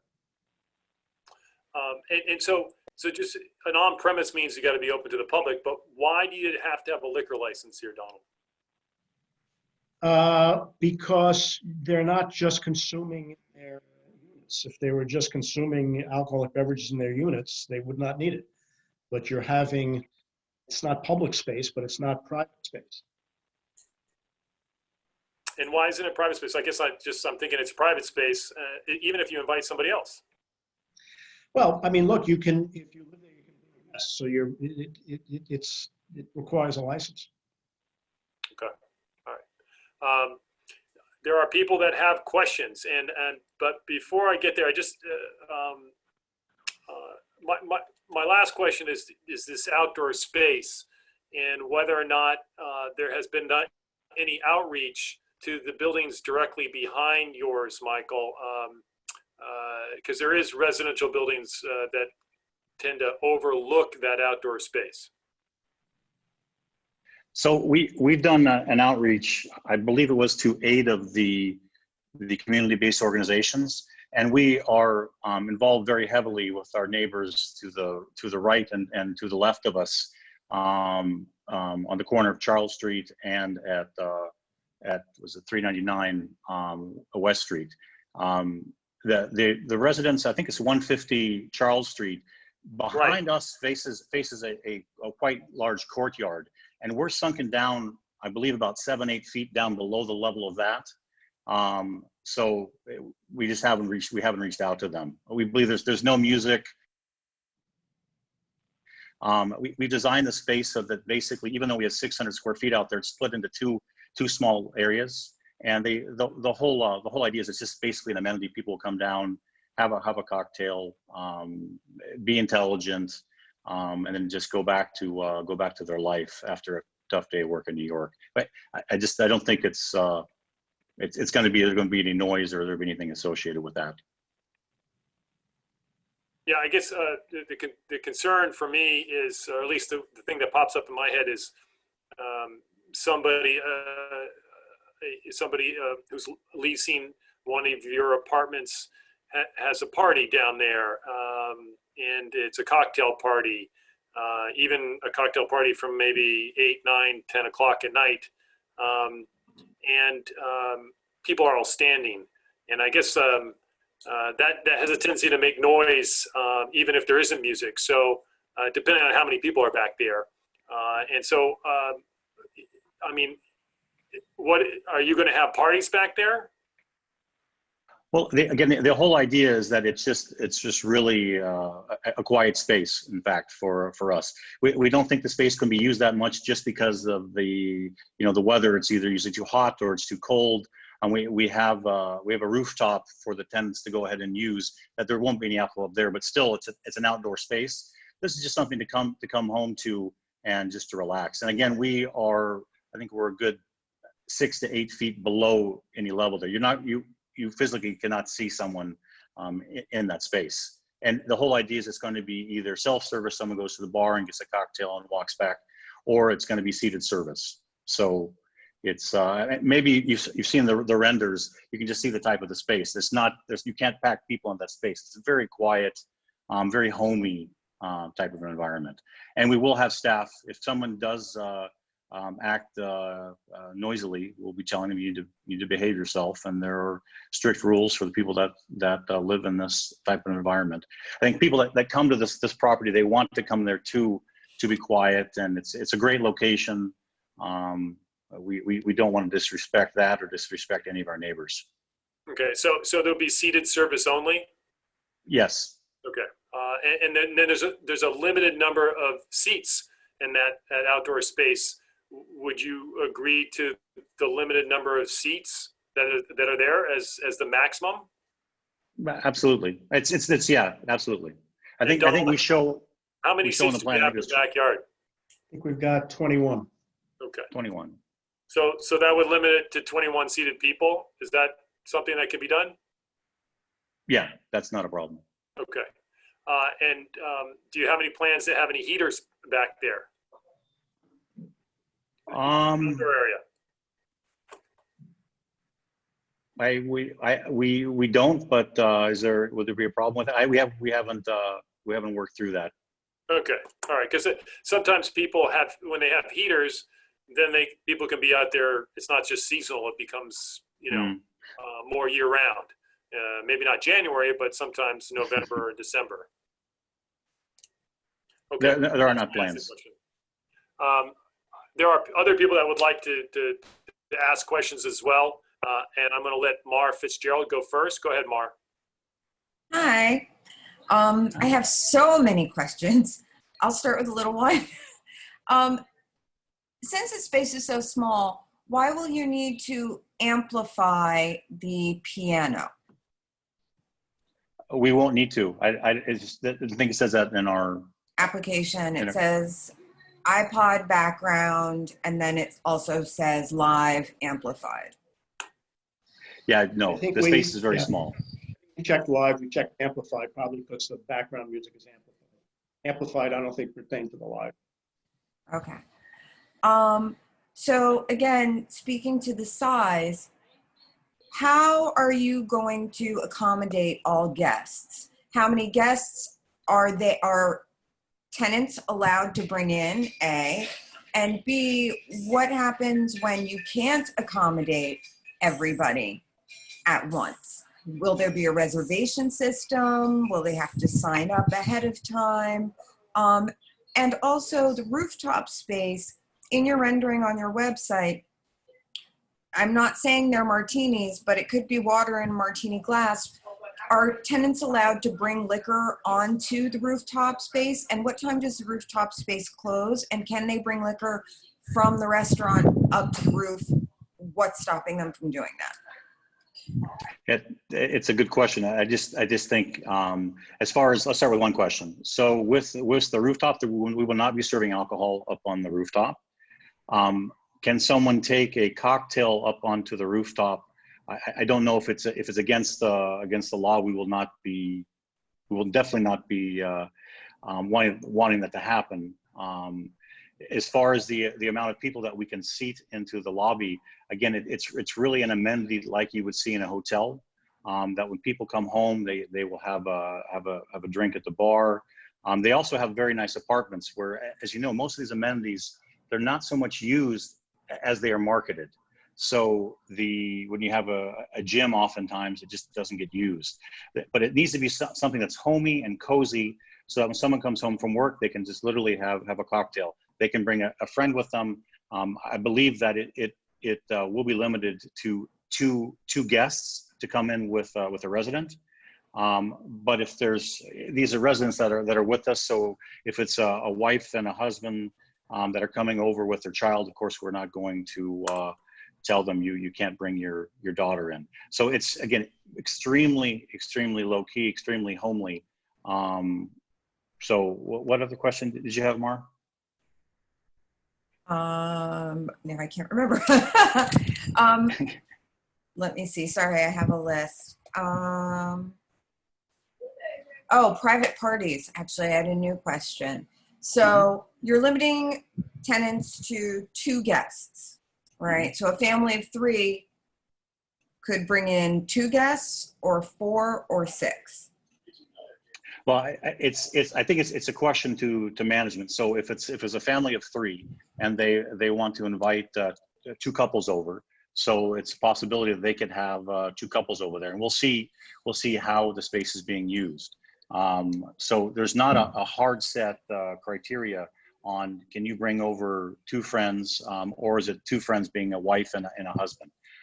If it's concern about the noise onto the courtyard side, I think we can get back to you with some restrictions that we'd be happy to go ahead and implement. Okay, and what time is the roof closed to tenants? The roof is closed at 10 o'clock. Okay, so there could considerably be. And just so you know, the tenants do not have a fob to get themselves up onto the roof. They can only be escorted to the roof by the concierge. Okay, and private parties, will those happen on the roof? We haven't anticipated to have any private parties up on the roof. Okay, and last question. I see on the application, you aren't listed as the landlord. And it's just a development coordination situation for you, but you own the commercial space within these developments around the world that you have? So I'll explain. So I am the CEO for a company called Wainbridge Development, and Wainbridge has offices in the United States, in UK, in France, in Russia, and in Cyprus. I'm responsible for overall operations for the business. And each property that we develop, and we have right now about 12 projects under development, we take an equity piece in the project, and we stay through the project till the end until it's completed. On the properties like 401 West, I'll just tell you, we bought the land, myself and my partners as the general partner, and then we brought in limited partners to come through with the construction financing. When the project is completed, and this project will be completed in Q4 of 2021, we will hand the project over to our management and service company called The Collection. And The Collection, they are the ones that actually manage the project on a day-to-day basis. It's owned by Wainbridge, but it's a group that just focuses not on development, but on management and services. So we Wainbridge, own about 30% in this project. The rest of it is with a pool of investors like our other properties. The person who's listed as the landlord is just actually a financial controller of our group.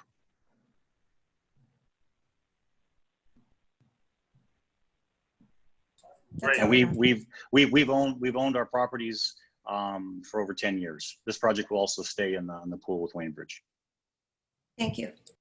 And just to follow up, Donald, so if someone wanted to take a drink to the rooftop with the club license, is that something that would be permitted under the law, as far as I understand it?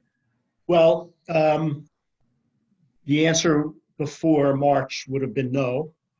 Under the new COVID rules, you can sell alcohol to go or for delivery. So technically, if they comply with those rules, they could take it to their apartment. Can they take it to the roof?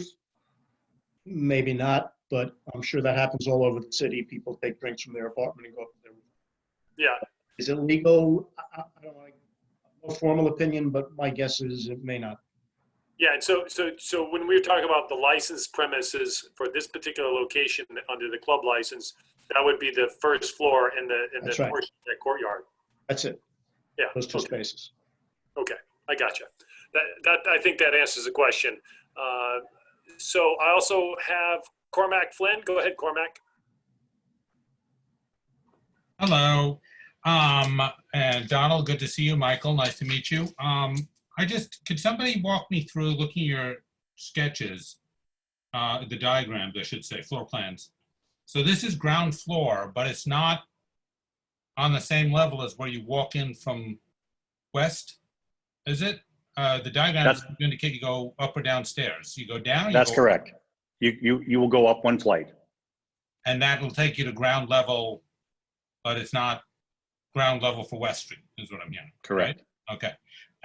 So that was one of my concerns, but what you're telling me is it's basically in a 7-foot trench from the large terrace courtyards of 350 Charles, right? And you're in touch with the people next door, you said at 400 and at 403.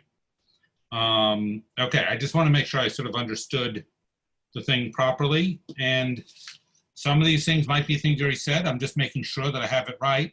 There's no music, right? On the outside. In the outside, when there's music, live or recorded on the inside, the doors to the outside will be closed, right? I'm assuming the television will not be outside.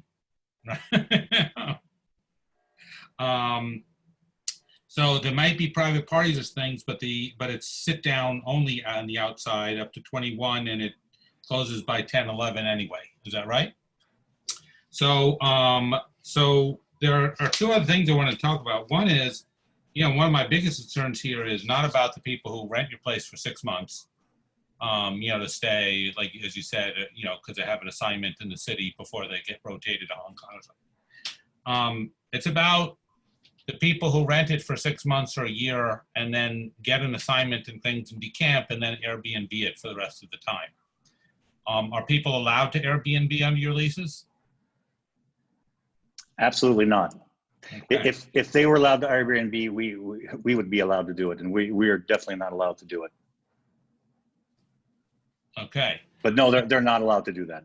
This is an extremely high-end property.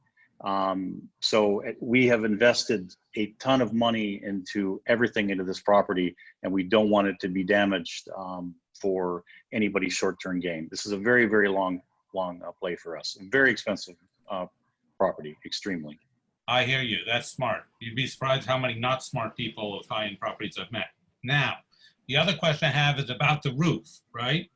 I just wanted to go back to things Mar raised. So you said that you hadn't anticipated parties on the roof. You hadn't thought about that. So I'm just going to ask a question. Are you willing to stipulate that you won't have parties on the roof?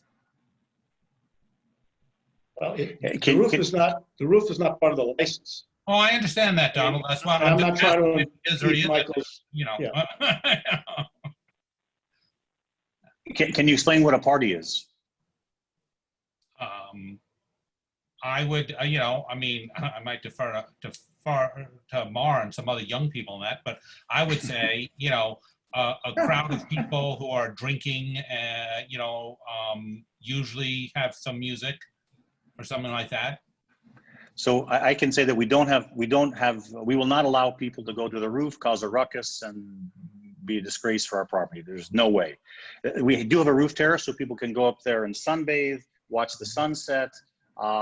Potentially, if they want to bring a cocktail up there with them, they can do that, or a soft drink. It's not a place for parties. It's a place to just enjoy the beautiful Hudson River and look at New Jersey and look at the Statue of Liberty. So this is what it's for. So we're not going to have a raucous environment up on the roof.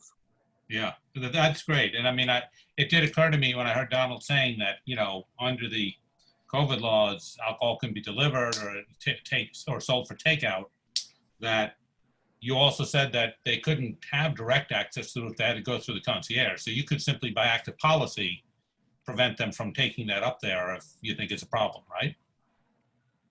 Absolutely, but once again, if someone wants to go up and propose to his fiancée on the roof and open a bottle of champagne, of course we will allow that. I get you. Thank you.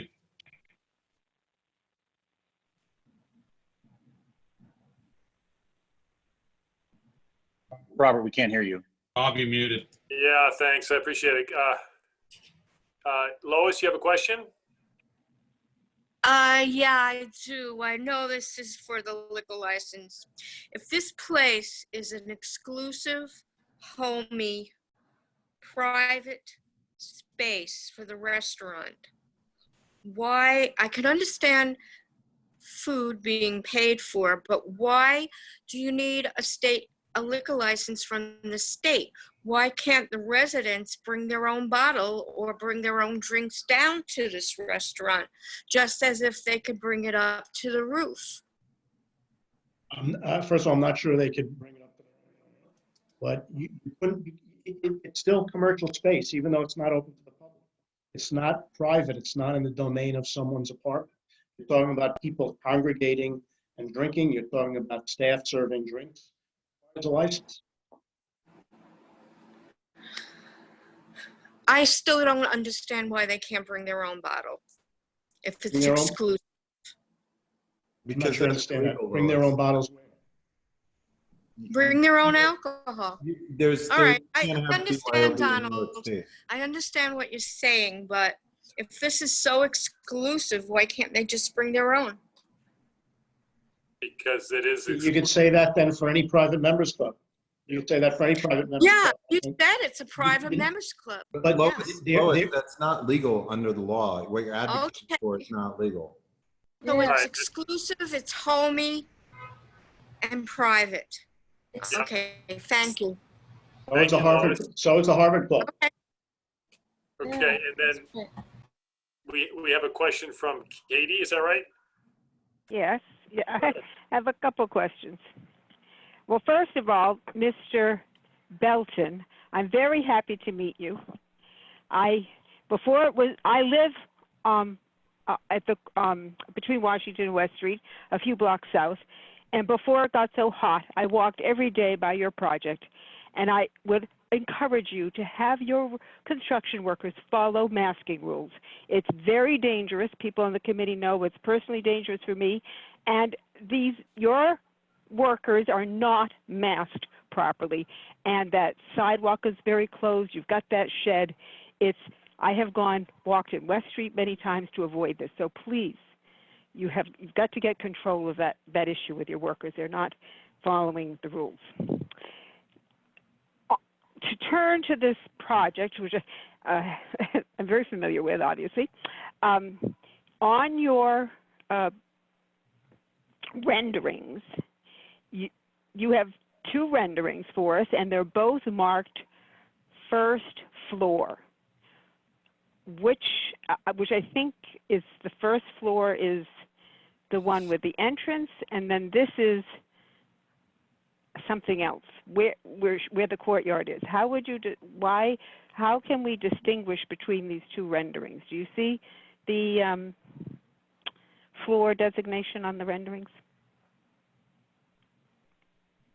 Yeah, well, one second. Let me just open it up. I don't have it. 1 second. I think there's just two different vantage points of the same. Yeah. So the renders that we submitted, they're two different vantage points of the lounge area, and due to the code associated with hurricanes, we have a cellar floor, which is actually the floor that you walk into. You come into a small lobby, which will have our concierge, and then you'll go up one flight of stairs to where the lounge is. So if you see the floor plan, you can see where you come up, and then the lounge is still about 7 feet below our neighbors to behind us. Yes. Oh. I don't know. Having two renderings with first floor is a little. It's the same floor, just a different perspective. Okay.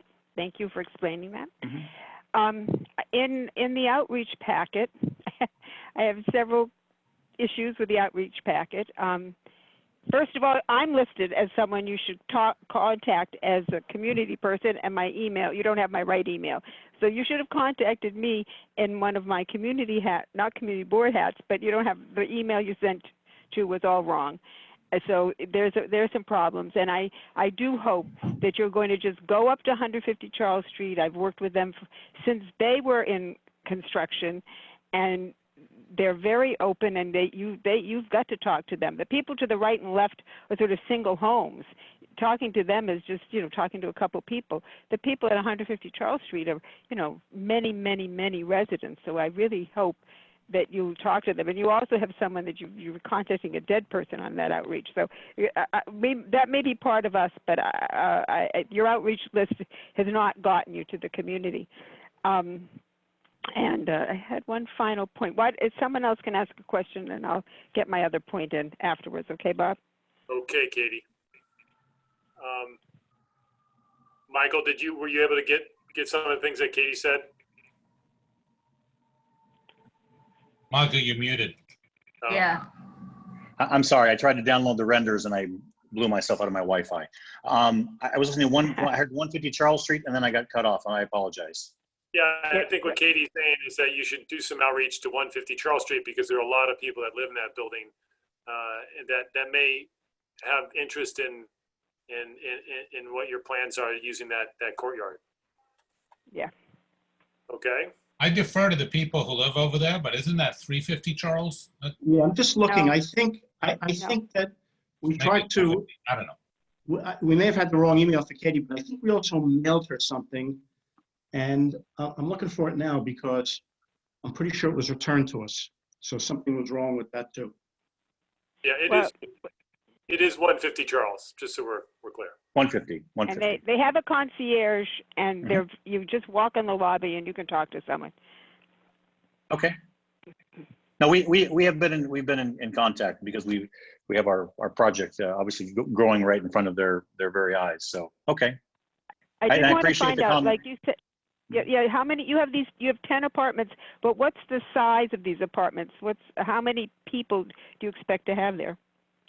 They're quite small. So the average size is around 120 square meters, 1,200 to 1,500 square feet. So they're quite small.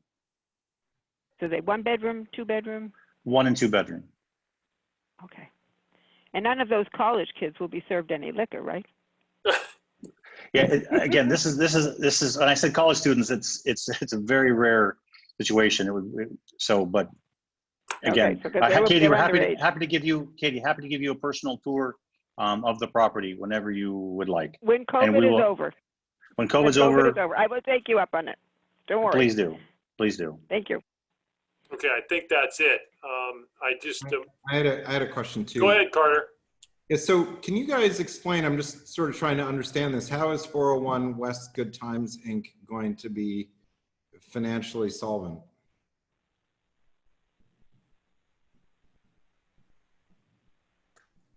Meaning... Well, I can just say that we are backed by one of the U.S.'s largest investment banking firms. So the value of assets that we control right now is over $500 million.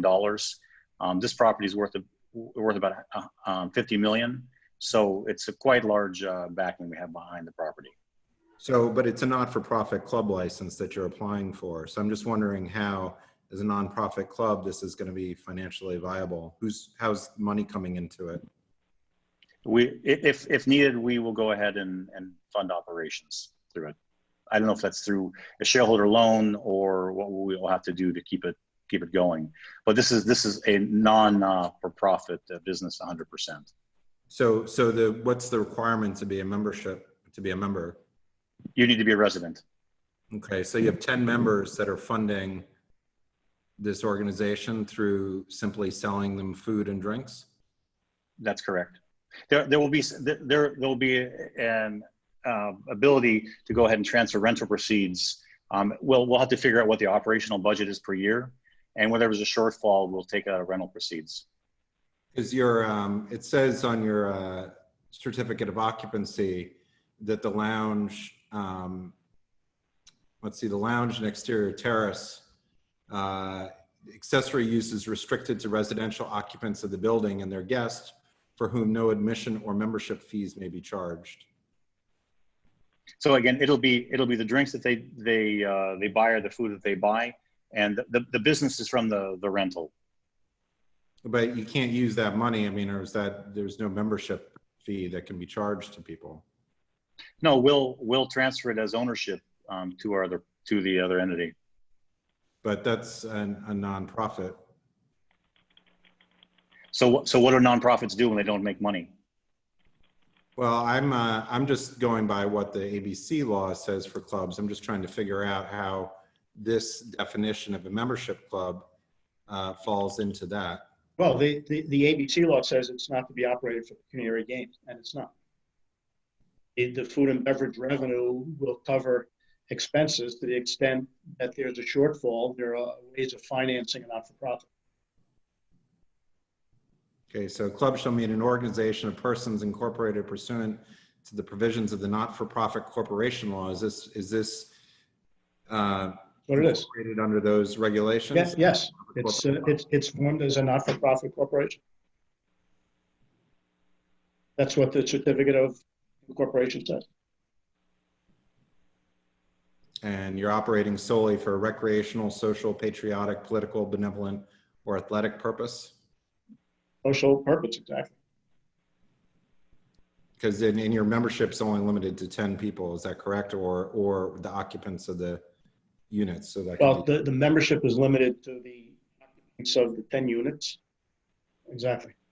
So there's how much, in order for you not to have to shift revenues over from your rental, I mean, is there any prospect of this ever operating, correctly in any given year? I mean, usually if there's a shortfall, that's because there's a problem. Usually clubs aren't designed to operate with a shortfall. No, again, the property is envisioned that the high rental rate that we'll be charging has a number of things that make people want to stay there. The design, the architect we've used on it, the interiors, the services, and the amenities. So this really will not be a profit generator for us, even if it was in a different legal setting. The profits we'll be making from the property are going to be out of the rental itself. So could it be that it's covering itself? When you have a 3 Michelin chef for this property, most likely no. It's going to be something spectacular, and we're willing to take money out of the rental proceeds to make the experience first rate and in line with our other properties. But you're marketing this as an amenity, so you're effectively selling this club as part of an amenity of which people are paying for. Through their rental, yes. So how is that in keeping with the whole spirit of what the club license is? You're looking at from a commercial standpoint or from a legal standpoint? I don't quite follow you. I'm just trying to understand what a club license, how this, you mean you're marketing it for a for-profit venture as an amenity to it, and I'm not sure how that fits into a club license. I think you're going way beyond. I think the finances, frankly, are not something that needs to be. Donald, can you speak up, Donald? I didn't hear you. I don't think the internal finances of the company. You can't hear me? I don't hear you well at all. Yeah, Donald, you're kind of going in and out, so try it again. I think you're going beyond something that needs to be discussed here, frankly, Carter. I don't think how they're going to finance a shortfall and those aspects of it are relevant to this license, to this meeting, and to this discussion. I mean, we're not trying to be this. Go ahead. I think that there are a number of things that can be done to deal with the finances. The fact of the matter is that this club is for a social purpose. I don't think that can be disputed. It is not for pecuniary gain, and in compliance with the statute. Yeah. I mean, you're describing it as a lounge serving food and beverages to the residents of 401 West. Excuse me. Raise your hand. Thank you. I will raise my hand. Yeah, Because hold on, my Susan. hand is also raised. Yeah, hold on, Susan. We'll get to you, I promise. Thank you. So I'm sorry, are we done with the last answer? I was just saying is that, Donald, your presentation of this is it's an amenities lounge serving food and beverages to the residents of 401 West. Who are the members of the club? That's right. And that amenity is marketed as a benefit to the for-profit ventures of the building.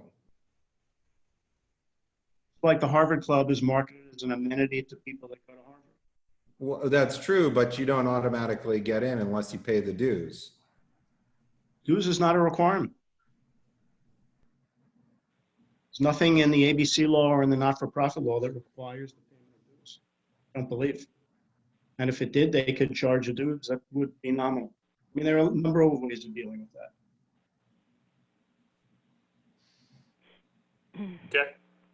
So I was going to say, I think that in general, you shouldn't have to worry about the finances of this venture. It's not going to start up and fail. We'll not let that happen. And we have other properties we can show you that show that it works and that it exists.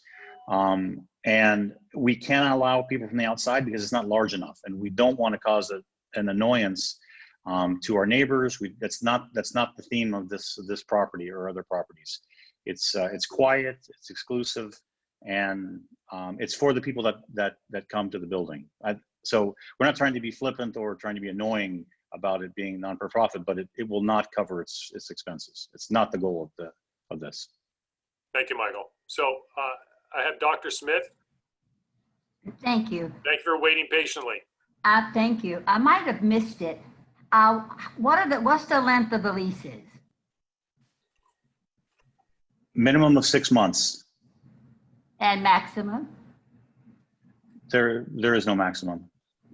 Not that I know of. Okay, thanks. Thank you, Dr. Smith. Susan, go ahead.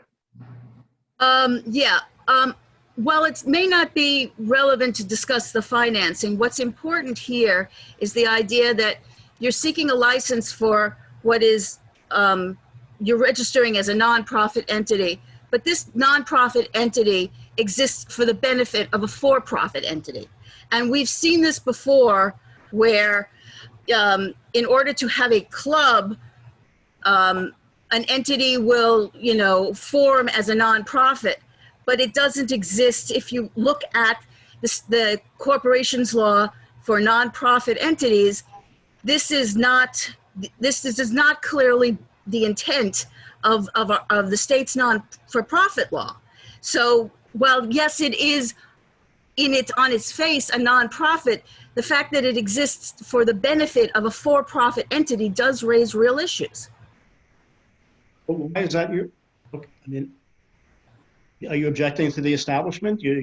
I'm saying is that you're looking for a license that you're really not entitled to because you're trying to do an end run around the fact that while the entity that will hold the license is nonprofit, its purpose is to benefit a for-profit entity.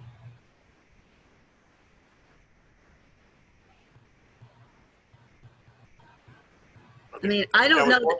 In the past, when we've seen these things, we have not supported them because the truth is, what licenses given to clubs for nonprofit entities don't exist. I mean, even a university club, the institution from which the members are drawn is itself a nonprofit educational institution. It doesn't exist to produce, financial returns for its members.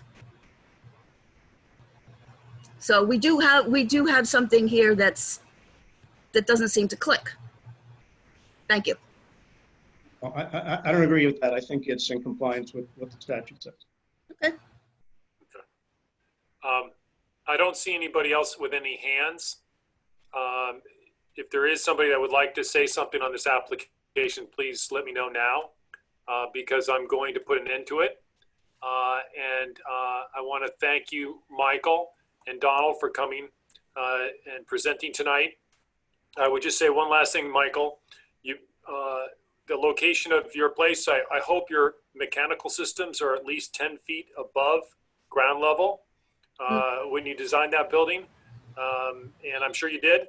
And I wish you the best of luck with the endeavor, okay?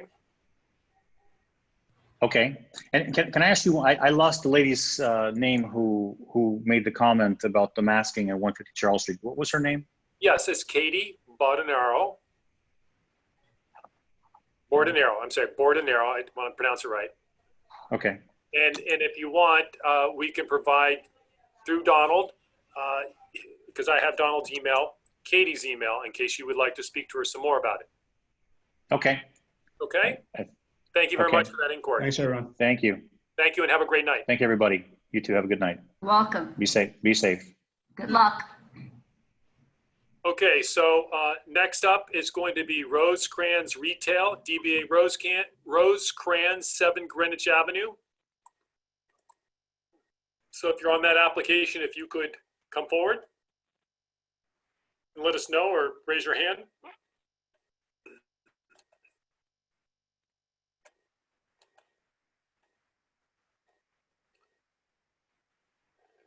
Anybody here on that application? Uh-oh.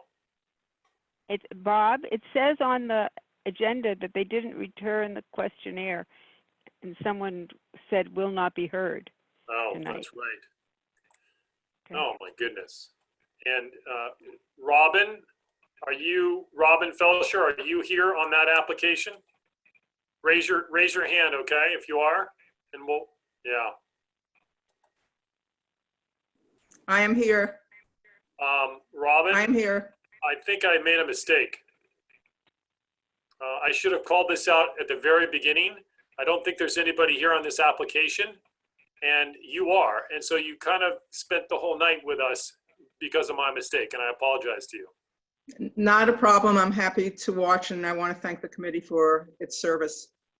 Yeah, and I'm just very disappointed that that I should have looked at that a little bit more carefully before I started the meeting and called it out. That way you would have known that they weren't here, so you didn't have to wait. But we appreciate you joining us tonight, and again, my sincere apologies for making you stay. Not a problem. They've done no community outreach as of this moment, so I'll wait till next month. Well, what our resolution will probably say is that they did not appear, and they did not get. I mean, I'm not sure if they even asked for to be laid over till next month. So at this point, our resolution will be to deny. Okay. You could take a look at the resolution after it's posted, but before our full board meeting. But that will be what's going to happen. And if I get any wind that they are trying to communicate with our community board in Florence, and I'll make sure Florence knows to reach out to you about it, okay? Okay. And have a good night, and I'm sorry again. Not a problem. All right. Be safe, be well. You too, Robin. Good to see you again. Good to hear from you. All right, take care. Bye-bye. Okay, next up is going to be Fabrizio Prim. I'm not going to say it. It's Italian Cafe Reggio 119 Macdougal Street. That's Michael. I got Michael Kelly raising his hand. Yes. Okay, Michael. I think we. Fabrizio should. Also. Carter, can you make sure that so Michael can be seen, invited in? Yeah, I just moved him forward, so he should be. Thank you. So instead of allowing to talk, they need to be promoted to panelist. Just so Yeah, and I'm having a hard time figuring out how to do that. Okay. I know how to allow to talk, but I don't know how to upgrade the person to a panelist. It's just a little further to the right. You just click under more. And I'm not Michael, co-hosting. You should be able to unmute yourself and turn your video on. It looks like we've got you logged in twice. Maybe you're with your clients or. It's almost, I see it. Got to unmute yourselves. There you go. Okay. Fabrizio should also be on somewhere. Okay. Yep, we see him. Oh, I see. Well, There he actually, Fabrizio is under Michael Kelly. There's two of me now. Yeah. So the Michael Kelly, could you put on your video? It should be on. Let me see.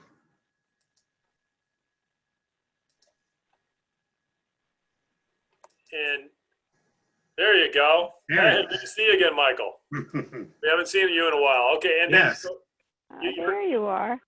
and Fabrizio, whose name I see as Michael Kelly in front of me, could you unmute yourself, Fabrizio? Fabrizio. Yeah, you have to unmute yourself. There you go. I did it? Yep. Okay. All right. So go ahead, Michael. Introduce yourself and your client, and tell us what this application is about. And my name is Michael Kelly, representing the applicant. With me is Fabrizio Prim Evelacci. I might have messed it up also. No, you did not. This is an upgrade application for Cafe Reggio, located at 119 Macdougal Street between West 3rd and Minetta. They've had a restaurant wine license since December of 2012. It's a full-service Italian restaurant with background music. It's a well-known and frequented by neighborhood residents and art lovers. The current food service hours are 9 a.m. to 3 a.m. Sunday through Thursday, 9 to 4 a.m. Friday and Saturday. The alcohol service hours are until 2 a.m. 7 days a week. Fabrizio. Actually, we have classical music. We don't have live music. Yes, that's background music. It's low music? Yeah. Yes. Yes, yes. And the alcohol service is until 2 a.m. daily. The owner, Fabrizio, or the manager, Lena Batyuk, is always on site. There's 20 tables with 44 seats and a service bar. There is no sit-down bar. They also have the Sidewalk Cafe with 4 tables and 8 seats. There's nothing else changing. The restaurant basically contributes to the neighborhood already by having poetry readings. They display artwork for all to see. There's over 80 pieces of art. They also enhance the education of students from NYU and elsewhere who come to the restaurant for art projects. They're a longtime neighborhood restaurant. We don't believe there'll be any additional noise or traffic since it's an already established premise. People for years have been asking for sambuca, anisette, or a mixed drink. Fabrizio is very famous for his espresso and his cappuccino, as he'll probably tell you about. There should have been a lot of emails sent in support of the application. We did get 15 signatures, but people would mainly send the emails because nobody wanted to stop and sign it. Thank you, Michael. And just for clarification, and now I see Fabrizio's name in front of him, so that's good. But the one question that I have is just a clarification. The operating hours are beyond 2 a.m., but the service of alcohol ends at 2 a.m. Is that correct? Yes. That is correct. Okay, and that's the way it's going to continue into the future with the on-premise license? Yes. Okay. And I'm not going to have an open bar. I'm not going to have an open bar. So I table mean, service. people will, only table service. Okay. Yes, we have a service bar now that's going to be staying as a service bar. Okay, all right. So that I think was a clarification because I think there are stipulations in place for the restaurant wine license that the alcohol stopped at 2 a.m. And I just want to make sure that that was clear and consistent with this particular application. I will now open it up to anybody that would like to ask any questions on the committee. And I have Cormac Flynn. Go ahead, Cormac. Yes, hello. A couple of things. First of all, can you just clarify for me, when does the Sidewalk Cafe close? The Sidewalk Cafe? Yeah. What time do you close? At 2 a.m. At 2 a.m. Yeah. So, okay.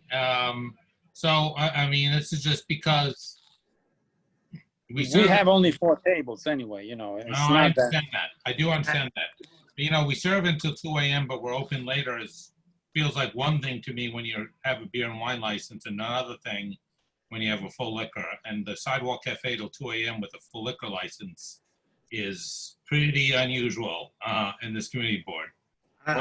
Cormac, just to be clear, it's illegal. Yes. Oh, well. So go ahead, Michael. More. I think Michael would like to answer your question. I will talk to him about the closing hours on the Sidewalk Cafes, which may not be around anymore. Because of the open seating coming back next year. And I just wanted to follow up on what Cormac was saying. You know, I personally observed that you were operating your Sidewalk Cafe tables prior to the phase where it was allowed for table service in New York. And so I just wanted to bring that up. And there has been non-compliance in the Sidewalk Cafe area in the past beyond the hours of operation, the legal hours of operation as well. I will talk to him about the hours. If the Sidewalk Cafes come back, about the closing 12 a.m. Sunday through Thursday, 1 a.m. on Friday and Saturday. But there's a good possibility there won't be any more Sidewalk Cafe licenses in the city. Well, Proceeding We until don't- 11. We don't want plan for to such speculate speculation. on something that hasn't happened yet. So I Right. think we have to go with what we have currently. And so, Carter, what do you know what the stipulations are on the Sidewalk Cafe currently? I don't have it because we changed our website. Donna, do you have that? No, I don't have it. I couldn't, I don't have it. Yeah, we just changed our website, so they just made them inaccessible yesterday. But I think the point, with that is that we understand this is a long-running business, but the issues are, it's at the Sidewalk Cafe, is you keep increasing the license, that there's just non-compliance with the regulations. And even if they do away with Sidewalk Cafe licenses and maintain what they have now, the hours would be significantly less. And, the concern here is that it's just operated, without regard to those regulations. So that was just my concern. I mean, in this neighborhood, most Sidewalk cafes shut down at like 10 or 11, depending on their location. And going back and things, I am particularly concerned because of the hours too, is that it's like, if you're supposed to stop serving at 2 and, there are people there, they've been there a while, and you give them another round of beer or wine, I don't mind. I do get a little bit concerned about the others. I'm not saying that you would, but we have to sort of plan for this enforcement compliant issue. And I would feel a lot better if it was at least limited to the inside, because I get very nervous about sidewalk cafes and full liquor licenses and late hours. So I'm just putting that out there. Absolutely. Well, Fabrizio, do you understand though that 2 a.m. Yes. that was not I allowed? understand. Absolutely inside, not outside. Okay, because generally speaking, outdoor sidewalk cafes, service of alcohol, we generally request that people close at 10 o'clock during the week and 11 o'clock on the weekends. That's generally what we do, okay? Okay. And so, the problem here is that there's been no conformity with that. Now, we talked about stipulations. I take it you're not aware that there were stipulations in terms of when you had to close the sidewalk cafe? You're right. Okay. So what's important tonight is, I think that we have set times when it is closed, and that going forward into the future that you follow those stipulations. I think that's really what is at stake here. That's what we're trying to convey to you. Okay. Okay. And so I think to a certain extent, would you accept the recommendation from our community board as to the closing hours of the Sidewalk Cafe? Yes. Okay. Michael, if our group discusses it and we come to a reasonable conclusion, would that be something that would be acceptable to you and your client? Yes. Okay, because we haven't discussed it, but I'm not, clearly not 2 a.m., but I think it should be reasonable under the circumstances.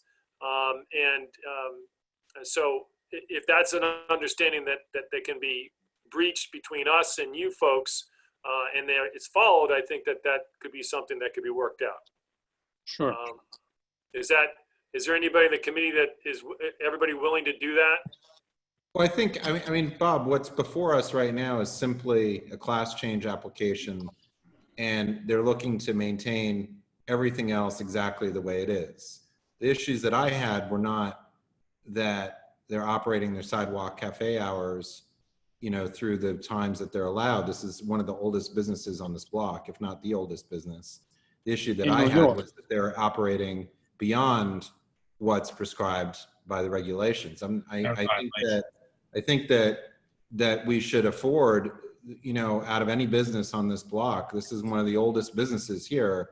And I don't think that we need to go back and rehash the other issues as far as having an OP license. But I do think it needs to be pointed out that the operator, just as he keeps increasing the responsibility level of, you know, having public interest, et cetera, that he just follows the existing regulations. Yeah, the problem is that I don't know what that is at this point. I want to look Well, that up. the regulations are operating Sidewalk Cafe until midnight, Sunday through Thursday, until 1 a.m. Friday and Saturday, that they can operate until 2 a.m. As far as serving alcohol, and all alcohol service has to stop at 2 a.m. And those are the restrictions. That's it. Yeah, I guess from my vantage point is I haven't seen those stipulations. And so I'd like to see them before we come to that conclusion. That's all. We would follow all the past stipulations once. Yeah, and that's what I'm looking for, and I think that would be helpful to us. Cormac, you raised your hand. Yeah, Yeah, you just unmuted. You just muted yourself, Cormac. all right, there I am. Yeah, I mean, I just want to, listen, I hear what Carter's saying, and it's a very good point that we'll need to consider the age and the fact that it's sort of a neighborhood institution.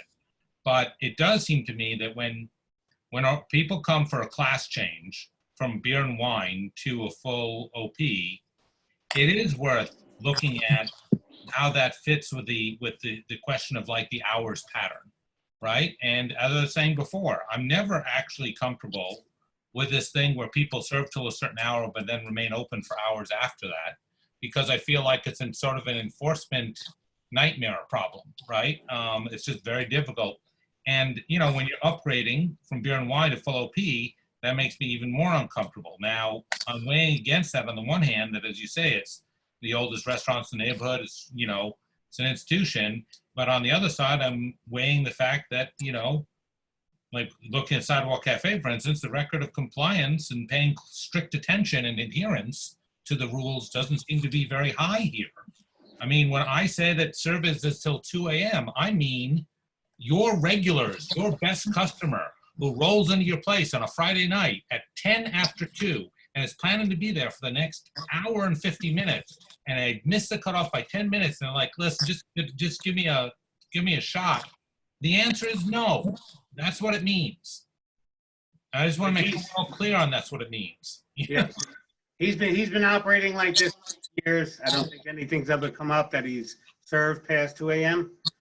This is the first time I've done work for him. If I knew before that he was keeping the Sidewalk Cafe out to 2 a.m., I would have, instructed him what the hours were. I think he got used to doing it and never had a problem doing it. No complaints from the neighbors about it. And it's something that just happened. And he knows now and he's willing to correct it. On a different topic, can you tell me about the door to the non-applicant space? There's a communicating door that leads through the back of the restaurant or somewhere on the plans into other spaces in the building. I just want to make sure that there is no access from the restaurant to residential spaces or anything like that. Sometimes you get hinky things in these older buildings. He does. Fabrizio does own the building. Well, congratulations. Yes. Since 1982. And what I'm asking is there a door or access anywhere between the I do have a back door that goes into the stairwell of the building. Uh-huh. That's always been there. Mm-hmm. Mm-hmm. That goes through my kitchen and then goes into the stairwell of the building. But that's always closed and sealed. That's what I want to check. Locked all the time or alarmed or something, right? Yeah. No, it's closed with a 2x4 pole, because it did happen in the past that they got in there during the day to steal my provisions. Mm-hmm. So that door is always locked and sealed. Okay, because my concern is the other way. is somebody coming through your place into the building, which I think is probably less because it's from the kitchens, not from the restaurant itself. But, you know, Right. it sounds to me like you're on it and you have security planned out for that. I just want to make sure. Thank you. Okay. Okay, does anybody else have any questions? Let me just make sure there's nobody here that wants to. Lois, you have a question? Hi, Mike. It's Lois. Hi, Rackles. Lois. How are you? I'm good. Hi, Fabrizio. Hello. I was curious if, I know you can't do petitions, but did you reach out to BAMRA Yes. and email BAMRA and get any response from any of the residents or Ray Klein or Robert Howard? Fabrizio did reach out to people in the neighborhood. I sent BAMRA a copy of A lot of residents signed up. I sent BAMRA a copy of our CB2 questionnaire, and I filled out the BAMRA questionnaire. I left Ray Klein a call, a voicemail, an email, but we didn't get any response from BAMRA. Thank you. I just wanted to know that, and I just hope that we could work out the hours of closing for the Sidewalk Cafe and hours for closing for the full restaurant. Otherwise, I have no objection about the OP, but we have to work out those hours because it's not consistent with the neighborhood and the hours of the other restaurants.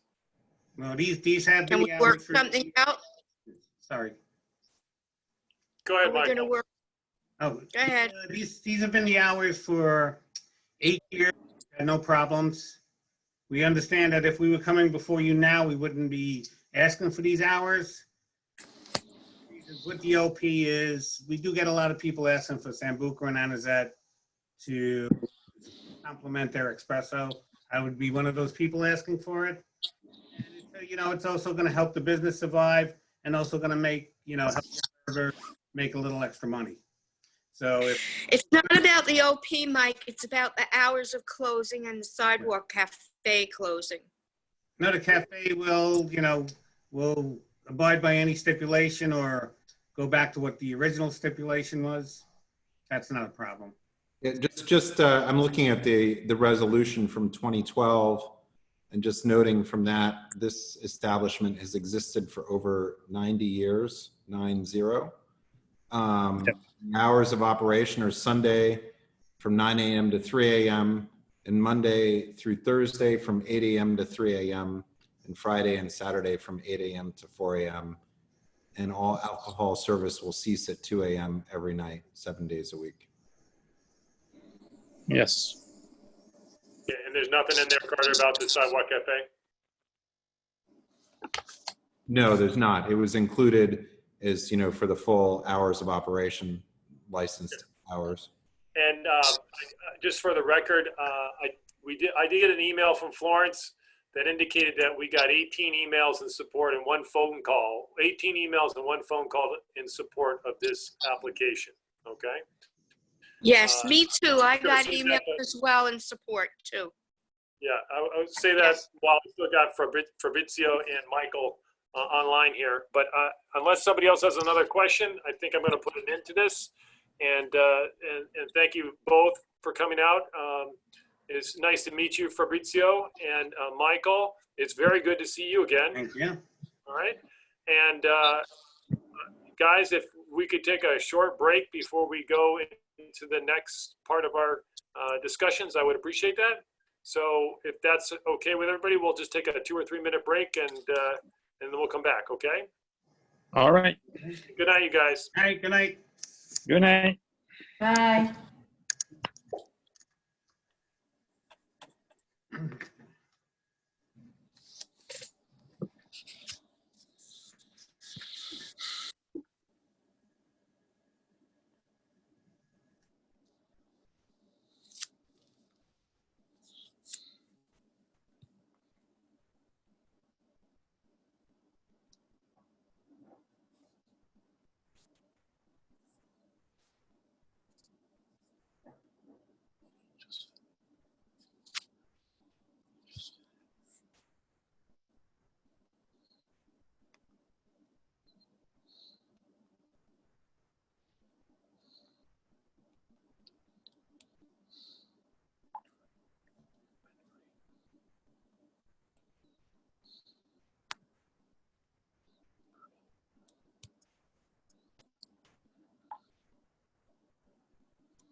Maury, your hair is so long and lush. I'm so jealous. And you look like you're sitting in the country. I'm so jealous. I'm in the Caribbean. That's fantastic. Not really. It's a virtual backdrop. I'm in my apartment. Yes, I know, but it looks very sunshiny. And Susan, your hair. Yeah, you're looking Like vava, vavu. outright sultry this evening. If you keep sleeping on it, eventually every couple of days it looks good. It's kind of Hollywood glamour. You know, the hard part is reproducing the look, not being lucky in getting it, but actually consistently. Right. Cheers. Susan, how many nights do you have to sleep on your hair for it to look like that? What? I think it has to do with how many hours I get in the night. Gotcha. You should think about cutting your power permanently. That lighting is so dramatic. It's like I'm expecting a reading from Ibsen or something. Sitting in a car. Now that's dedication. We lost all our power, no internet, our fences down, trees are down.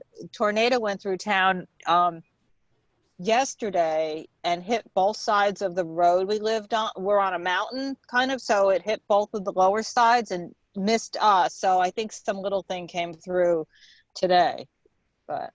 Well, it looks like you're about to say, welcome to Austin City Limits. Tonight we're going to hear. Yeah. It's like what you realize, I was sitting in the car for how many hours has it been now? 3.5 or 4. There's no bathroom break, guys, here, unless I go to the dark woods. Yeah,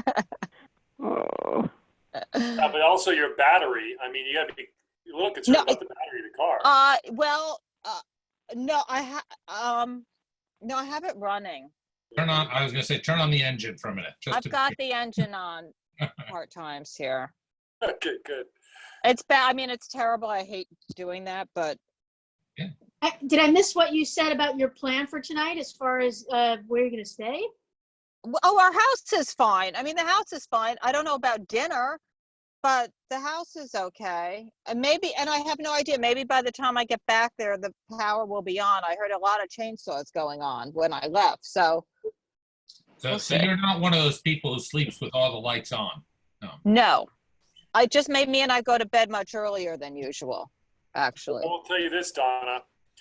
Once you get a generator, then this will never happen again. I know, but it's kind of like once you could do the cell call over Wi-Fi, and that means everybody can reach you every time. Sometimes it's not the worst thing unless this goes on for, a long time. You can always unplug the Wi-Fi. I'm just saying. Yeah. All right, so are we ready? Yes. Oh, yes. I don't see Shirley. Ready. I hear her. How many people do we have tonight? What's the committee count? Okay, I got 1. I got 2 Kristens, but I only see 1. Yeah, it's just me here twice. All right, good. So 1, 2, 3, 4, 5, 6, 7, 8, 9, 10, 11, 12. I got 12. And then I have Eugene and Carter. Okay, thank Some you. people have no life. You ever notice you never see 2 Kristens in the same place at the same time? We also have Darlene and Pete with us in the audience. Oh, I didn't see that. I didn't see that. Hi, Darlene. Hi, Pete. Those are our groupies. No, Okay. All right, so.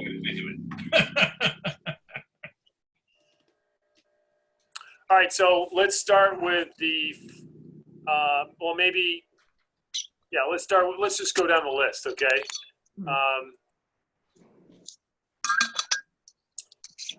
Hold on, now I lost my agenda. The one we can't pronounce, the Goukui. Okay. Quotidien. Oh, no, Without that's the other one. That's right. Without the bathroom. Right. Right, right.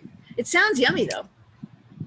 They did send, I saw they sent an email to us that said that they want to fix the bathroom situation. So they just need to know what to do, if they should withdraw and then refile to come back or what. Okay, in follow-up to the discussion, my client intends to work to resolve the matter as quickly as possible. Wanted to know if there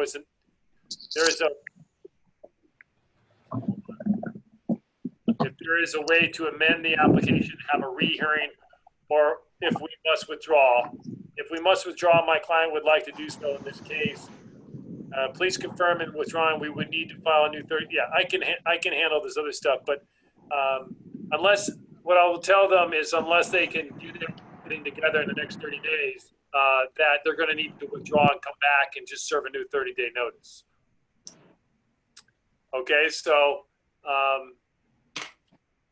I think, Bob, we should ask them to withdraw and then just we'll put them on the calendar as soon as they send a 30-day notice. But I think to leave it open, yeah, since this is such a complicated issue to correct, yeah, I think so too. that we should just close it out and then let them come back to us whenever they're ready. Yeah, I'll let that lawyer know. So that will be a withdrawal, folks. And then we should just note in the withdrawal that, you know, the issue with the bathroom, just to sort of just wrap it all up that way. Yeah, Okay. the resolution. Okay. Okay. The next one we'll do is Le Pain Quotidien. Quotidien. Quotidien. Quotidien. All right. Le Pain. I know it's the bread. Means daily bread. That's it. Quotidien. Have you never heard the English word quotidien? Yeah, it's an English word. Quotidien. How's that? Pretty good. Okay, so we'll need a resolution for both, but I think to a certain extent we can put them together. Transfer, unless anybody has any comments.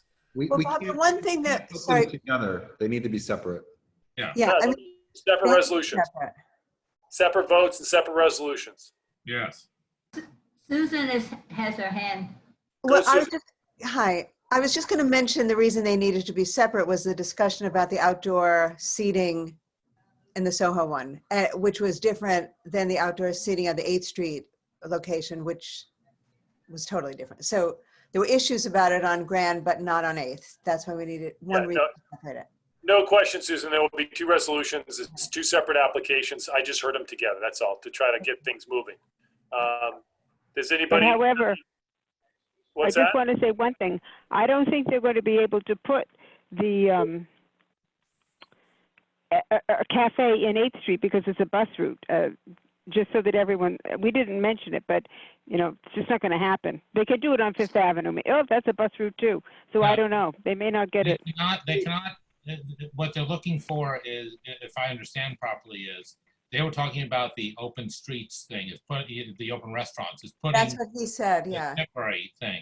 So on 8th Street, there are a lot in that lane. And I don't think the buses don't turn up 5th. So they may well be able to put that in the parking lane on 8th Street because there are several places that have it. Okay, well, that's good to know. I haven't been over there, so it's good to know. Thank you. Okay, so are we all in agreement on the deny unless? Yeah, I think yes. Just to be clear, the additional stipulations is that they'll just comply with all the open restaurant regulations, even though that's just given to them. I don't know if many people realize that the city and the SLA waived our input as community boards into the extension of the liquor licenses to the open restaurant program. And it was done as a municipal extension is what it's called. And so there's no stipulations that we can put in place on those with respect to that at the moment, but it's also unclear what the status is of that program. It's not permanent, but it seems to have been extended to next year from what the mayor has said. I just bring this up so there's not confusion. And I think what Mike Kelly had referenced is that why would any new business apply for a Sidewalk Cafe license when they can get it for free right now without having to do anything except self-certify? Right. So that's what he meant, I believe, you know, and it's kind of a moot point at this juncture in time. So Carter, the one question I had is the one other sort of stip that was mentioned, and I don't think it is about the open restaurants, was that on the Soho location, didn't I hear the guy stip to a question from, you know, when Pete Davies raised the issue that they would not try to put tables and chairs up on the platform that's in front of the restaurant? I bet their insurance company won't let them do that. Yeah, I would think so too. But, you know, they agreed, so we might as well throw it in the steps. Sure, yeah. I don't think they ever had any intention of doing it. But, So Carter, why don't you explain it one more time, what you just said? So that, because that is a question that's going to come up again and again. I mean, so what has happened is that basically if you can maintain an 8-foot corridor in front of your premise for people to transit through, any additional space from your building line to that 8-foot line, you can apply to the city under one, for the sidewalk space under one of their programs, that you can have outdoor tables and chairs there. And when you get that, it's automatically conferred that you can extend your liquor license to that space via what's called a municipal extension that the city and the state had worked out, which they didn't ask us for any input, but that's the way they're doing it. And that was just to streamline the process. That was the first iteration, and from there it extended to the roadbed seating, and then it's also extended to the open restaurants. But those hours of operation of those spaces currently is limited to 11 p.m. And it's a much broader program than the Sidewalk Cafe licensing program, because it really eliminates a lot of other restrictions. For example, you can have them in residential areas anywhere. And that was obviously to promote local businesses so they can operate during this time. Carter, was there a stipulation too about a percentage of seating? Was it 50% of the seating or 20? Should not exceed 25 or 50% of seating what they would normally have inside? Or was that a restriction as well? That has nothing to do with the outdoor seating.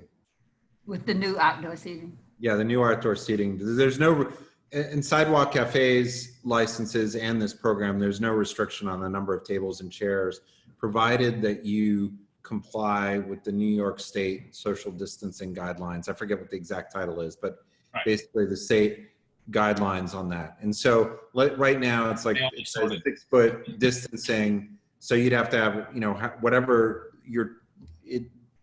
any group that's sitting at tables and chairs, you know, that can be whatever size group, but that group needs to be separated by 6 feet.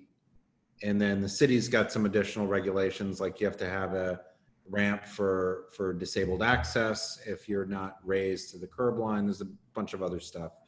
But the seating, the amount of seating is limited through those social distancing guidelines. And what if you put your table and chairs next door to a neighbor's place that's not a restaurant? Because one restaurant has done that. I'm not sure. I'm not understanding what your question is. So the one it's okay. restaurant has tables and chairs out. Shouldn't it be in front of their property though, or can they put it? Yes, it's at this point. Shirley, is she asking if it's too close to a residential building? Is that? No. So a restaurant is only allowed to have tables and chairs and immediately in front of their storefront. That's the quote. Okay. Right. But okay. There has been. I'm not sure because I've not heard a definitive answer, but there has been some talk that there have been some official exceptions made for that for whatever reasons, but not significantly.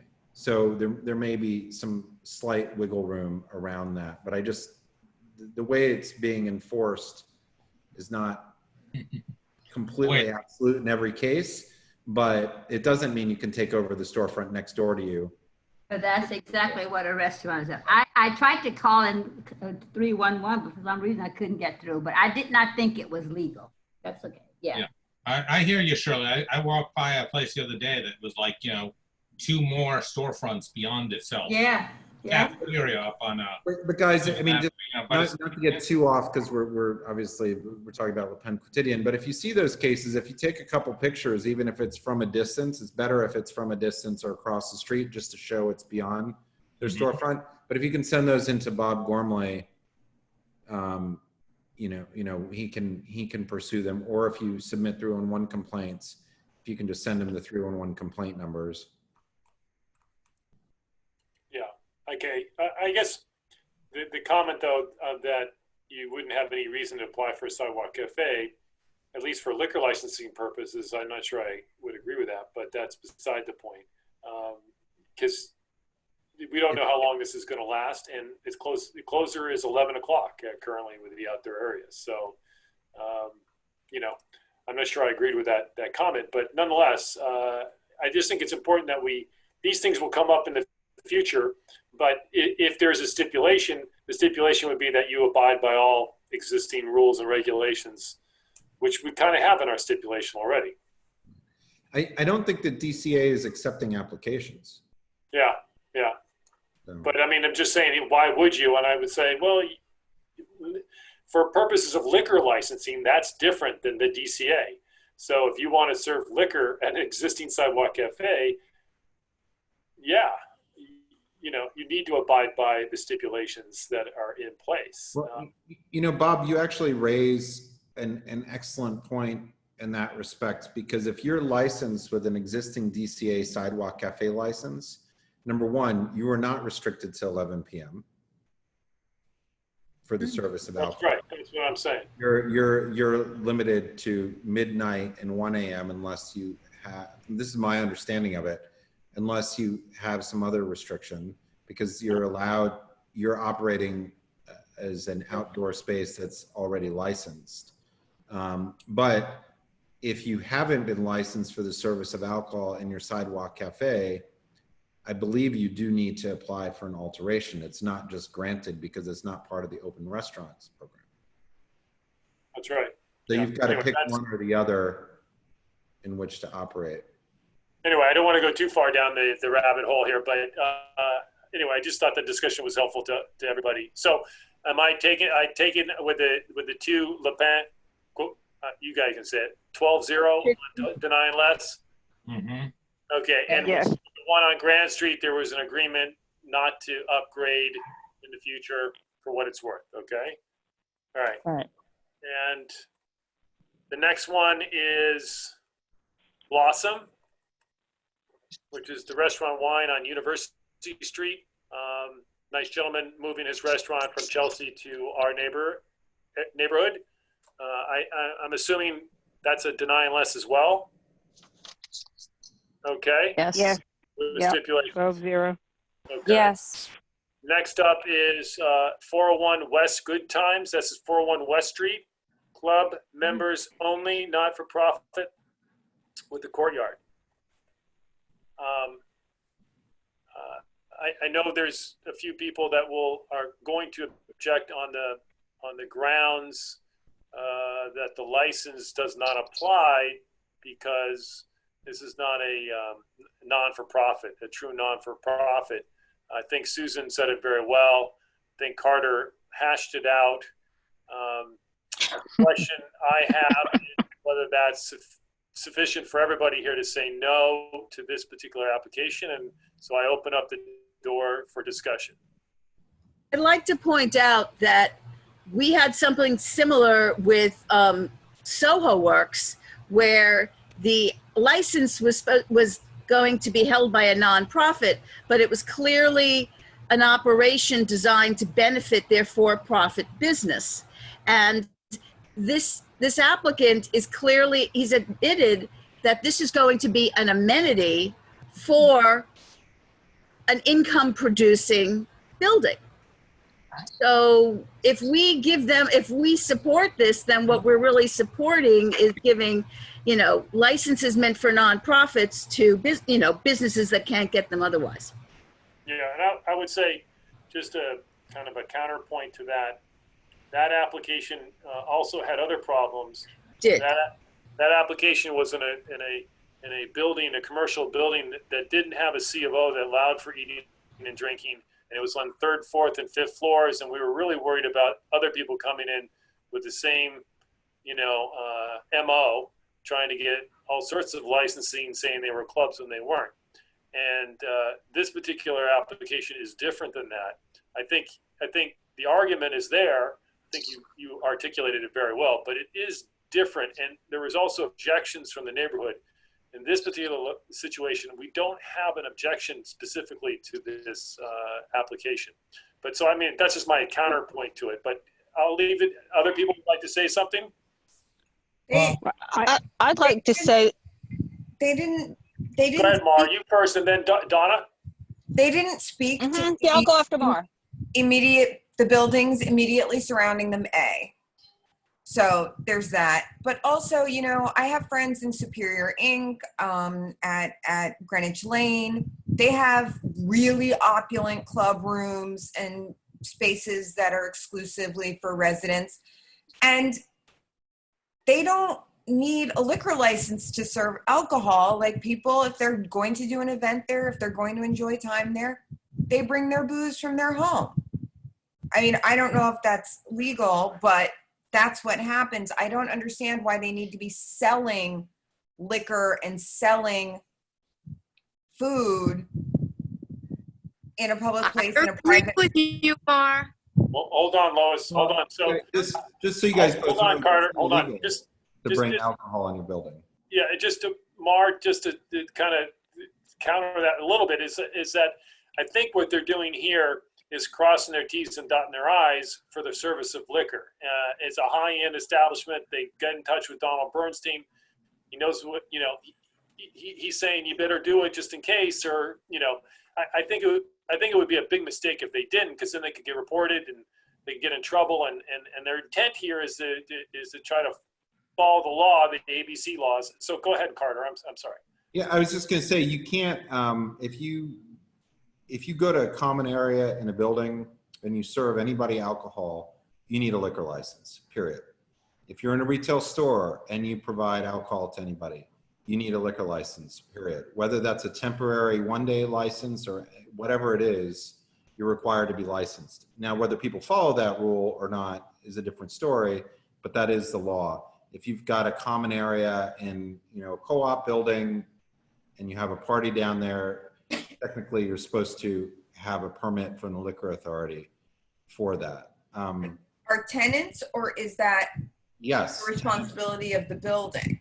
It would be whoever is having the event and serving the alcohol is the responsibility. What if you're just wandering around you're in your building and you decide to go up to the rooftop to enjoy it and you take a bottle of wine with your wife? That's different because you're not serving it to somebody else. Right, so that's my question. Like, why do they need want service? The other buildings that I mentioned, they don't have people coming in to serve. Like, if a tenant wants to go do something in one of the club rooms, they bring their liquor with them. But Mar, it's not a matter of why do they need it. It's what they want. This is I'm not defending it whatsoever. This is their business model and all the clubs and hotels around the world that they have. So yeah, they could do anything, but this is what they want to do. So that's why what Carter is saying is right.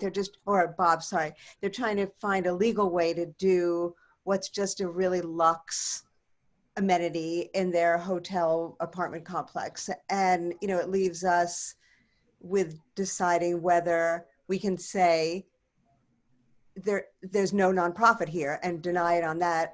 But otherwise, we're just having an opinion about whether they need it or not. And I don't think we can take that route. I mean, the issue here, and it has come up more and more frequently, is that the state only has provisions for a certain number of very specific types of licenses.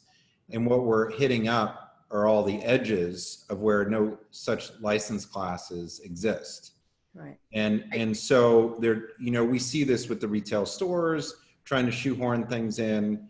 You know, we're seeing it here. There's a lot of different areas. And, you know, what Susan had pointed out with the Soho Works is that, you know, this is not a Harvard club. This is, you know, for marketing a for-profit building. And that's where the issue comes up. And you know, when I said, how can you function?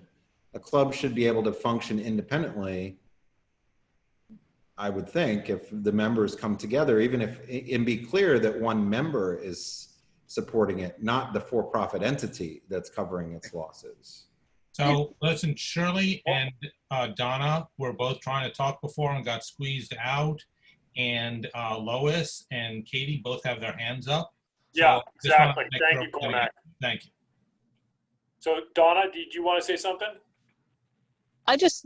I agree with what Susan is saying, and I wish there was a category that they could fit into, because I do think they're trying to legitimately do what they want to do, but allowing them to do this sets up a precedent that, you know, we just fought against for the other place. So how can we do that? And it really concerns me with all these other licenses that keep coming up in different forms, to allow that creep. And I'd rather push back and try to get the SLA to start setting up categories that fit some of these applications that we're getting, so we can have them comply appropriately. Lois? Simple question, what's the public interest? Because there's no interest for the public. So I'm not understanding this. Well, the standard of public interest isn't necessarily whether it's in the public interest per se. There are other factors that you look at in determining whether or not it meets the public interest. But to the extent that you're making that comment, I'm not going to counter that. I mean, I think that's your opinion, that's your position, and I think that is certainly something that they have to achieve in order to get right, Carter. Even though it's club, it's on-premise club, so they have to have public interest. It's got to be met. Public interest could be for the members too. Don't forget, it doesn't have to be for everybody. And the Harvard Club opens to the public as well many times. And so does the National Arts Club, which is a private club, and so on and so on. But this is so exclusively homey that it makes me feel very uncomfortable. But I will go with what the committee says. It's just very, very uncomfortable for me. Just this is a point though, they're not actually technically open to the public. I think in almost all those cases, there's always a sponsoring member. No, the National Arts Club has public events, not sponsored by anybody, but it's open to the public. So, okay, that's that. Susan, Ken, do you want to say something? Thanks. You know, regardless of if something is open to the public or not, the institution, the underlying institution that holds it exists for a legitimate, what we recognize as a nonprofit purpose. And as Susan pointed out, this is part of their business model. This is part of a model designed to help generate revenue, to attract paying tenants. So it's really is, I mean, I agree. I'm not angry with them for trying this. I appreciate they're trying to, you know, fit themselves in. But personally, I feel it's wrong to, you know, support something that, at least in my interpretation of the law, is not permitted. So. Katie? Am I on? Yeah, good. Well, first of all, this is a business model that started when apartment buildings started in New York, and it didn't succeed.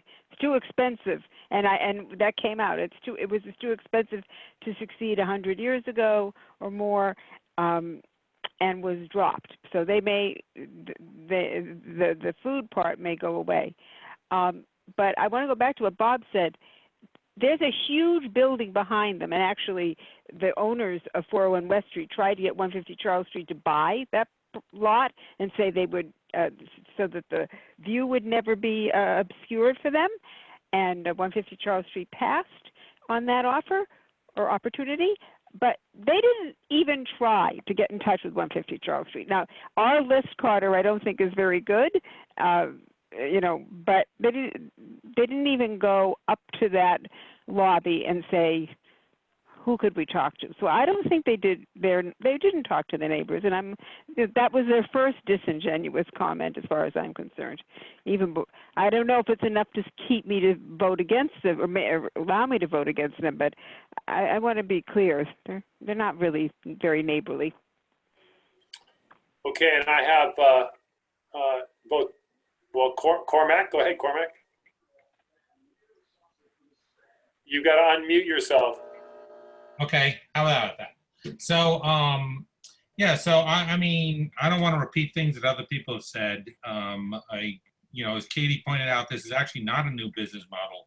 So it's kind of funny that it isn't, you know, calculated for in the law, right? Because it was actually a model that had a fad about a century ago, right? And that's why how it's different from some of these other places is that the model is actually different. It's not about bring your own booze or having a rec room.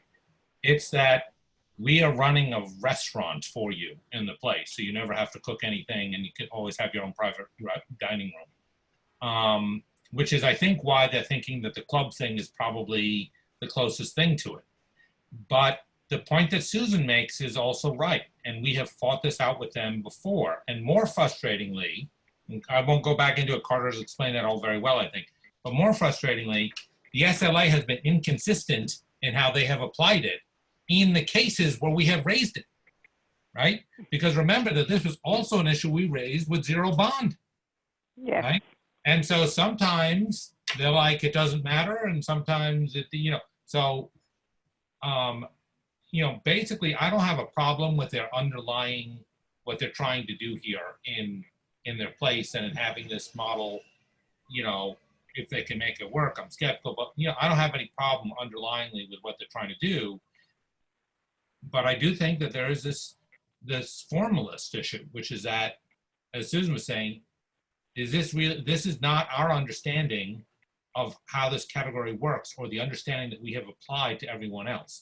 And if we're going to be consistent, how can we change it here? Whatever we end up doing, I think that we should need in the resolution to explain very clearly what the issue is and put this, I'm sure they'll duck it again, put this right up front again to the SLA, that it's like, listen, this is another model that's not fitting your category and things, and you need to give us some sort of, you know, declarative ruling telling us how this works, right? Is it okay? As far, you know, if they're the interpreters, is it okay, in their opinion, that, you know, the nonprofit basically nonprofit subsidies of for-profit organizations or nonprofits that exist to enable for-profits is okay for this, right? Whatever we think about whether that should or should not be the law, if the SLA were to give us something in writing that says that's the way it is, it would simplify our lives a lot going forward. Just saying. Cormac, you raised an excellent point, and that was raised, I think, by somebody during the Soho Works application at the Liquor Authority. And the difference is that the majority of those cases do not come before the members of the authority. They're just done through licensing on the face value of the application without a review of the circumstances. And so we asked in that particular case that be reviewed, and they did so. In the case of Zero Bond, I don't think that we brought up that it was its nonprofit status. It was so many issues that got lost in those many issues. But I just want to clarify, sorry. No, it's okay.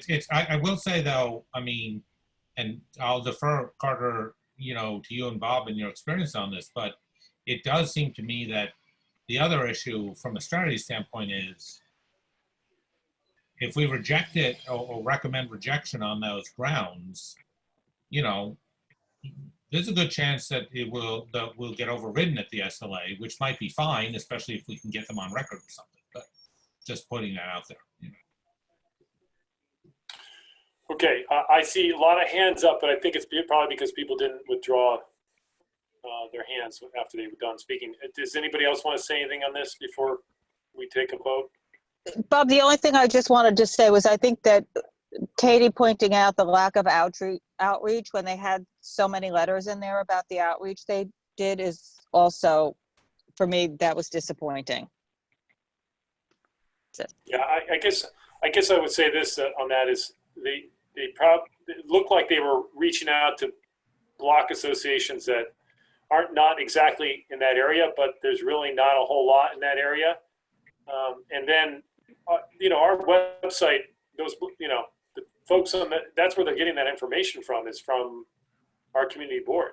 So yeah, but they've got the building right there that they could clearly describe how they're 7 feet I agree. below that building. Right So that one building right there to me is the one in the problematic. back, 150 is right there. They should have said something to them.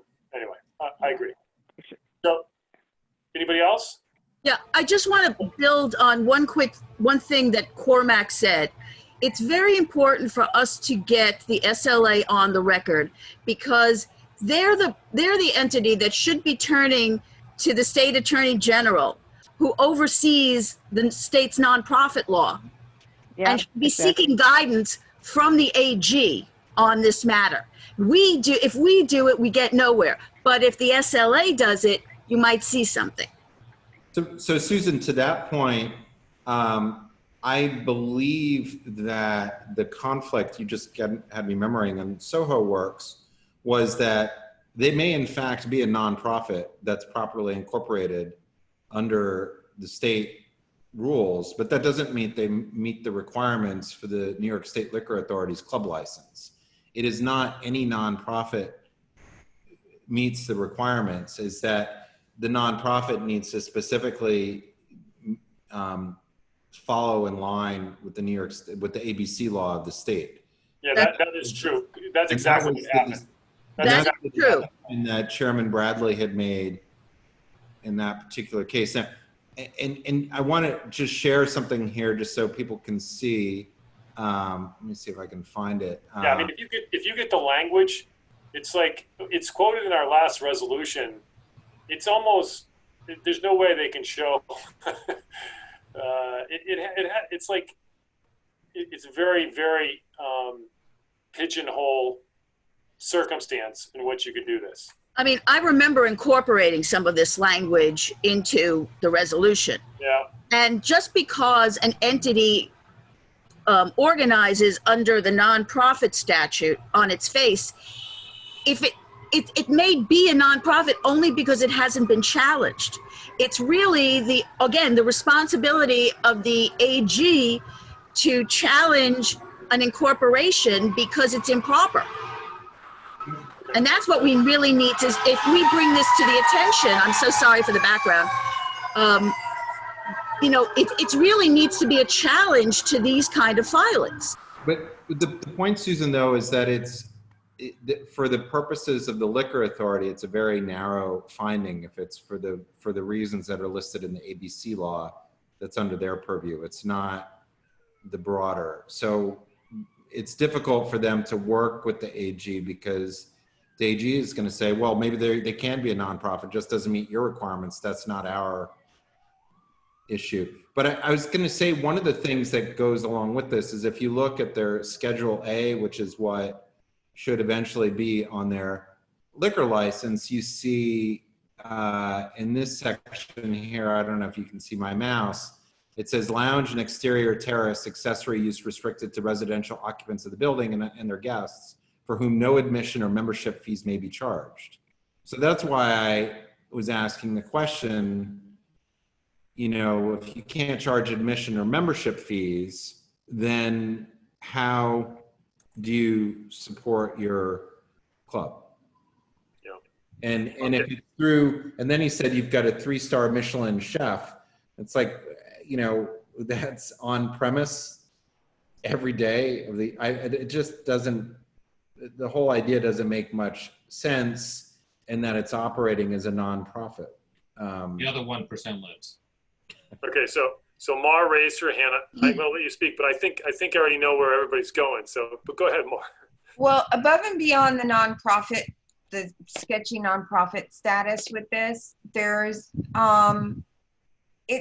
on the SLA website, it says under club licenses that the only time a club may serve alcoholic beverages to a person other than a member, or his accompanying guest. Never mind. Sorry. I thought that they couldn't serve to guests. Yeah, And I no, was like, then how would that even work?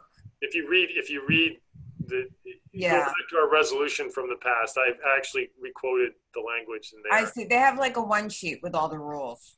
So one of the other things that I think that we might want to, just because we can't appear at these meetings and who knows where this will go, is that I think that, you know, let's say that there were a license class under which this could exist.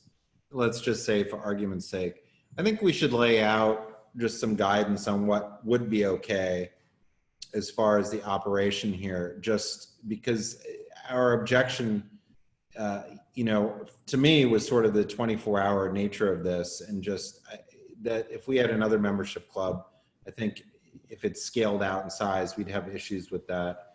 But I think that we should just perhaps have some guidance. It's just a thought that if they go to forward with this. So the one, we're okay with their hours on the exterior, which were 10 and 11, I think, right? There are issues with the music, but I'm not necessarily comfortable with the 24-hour operation and alcohol service from 8 a.m. to 4 a.m. You know, I don't know if we want to match that to the exterior hours or just something, just so that there's some guidance if it were to move forward. Yeah, of course. That we tend to succeed when we do that. Okay. I particularly like Bob's thing of getting them nailed down to seated service only and occupancy of the terrace at 21, which was the number of seats. That was a big game changer there. Okay, so I'm taking it. This is a deny. So did anybody have any suggestions on the hours? I mean, just Yeah, I was thinking 12 and 1. That's what I was thinking. Yeah, I'd be good with 12 and 1. Yeah. Okay. Because basically what they're looking for now with 24 hours, Carter, is hotel hours. You know.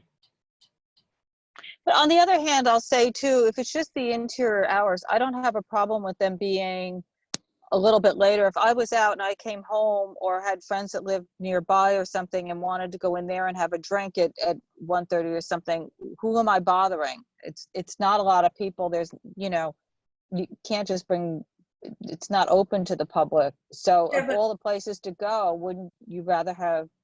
Yeah, I'd rather they be drinking there than somewhere else, actually, you know. Well, there's a bar right down there. They can go to the Rusty Knot. What if they can go to the Rusty Knot?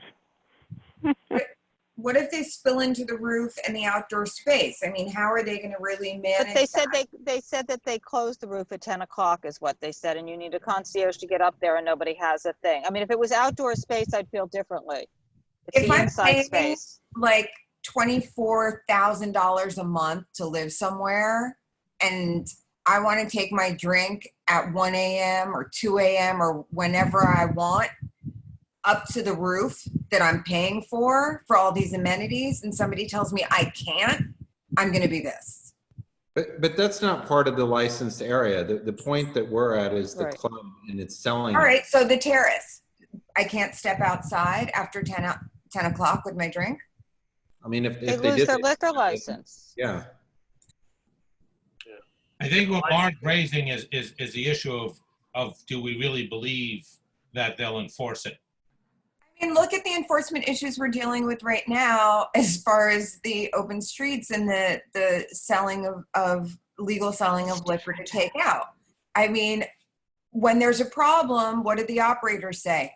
We can't police people, we can't enforce. But that's a different circumstance in that the stipulations are enforced by the New York State Liquor Authority. And you can see they've suspended 100 liquor licenses, I think, as of today.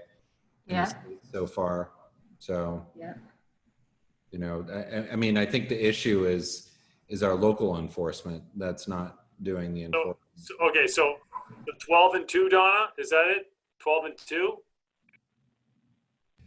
That's okay with me. I don't know. I just 12 and 1. I think it should be later myself, but I'm just going to point out that this is if it is in fact a club license and it does meet those requirements, that if you're giving those hours, that would mean that any private members club, you know, that you're creating sort of a standard there. And so I just bring that up. You're saying that, well, all the members have to live there, therefore they can be open later. But what happens if they open up the membership later and that isn't a restriction anymore? I'm just bringing Good that point. up.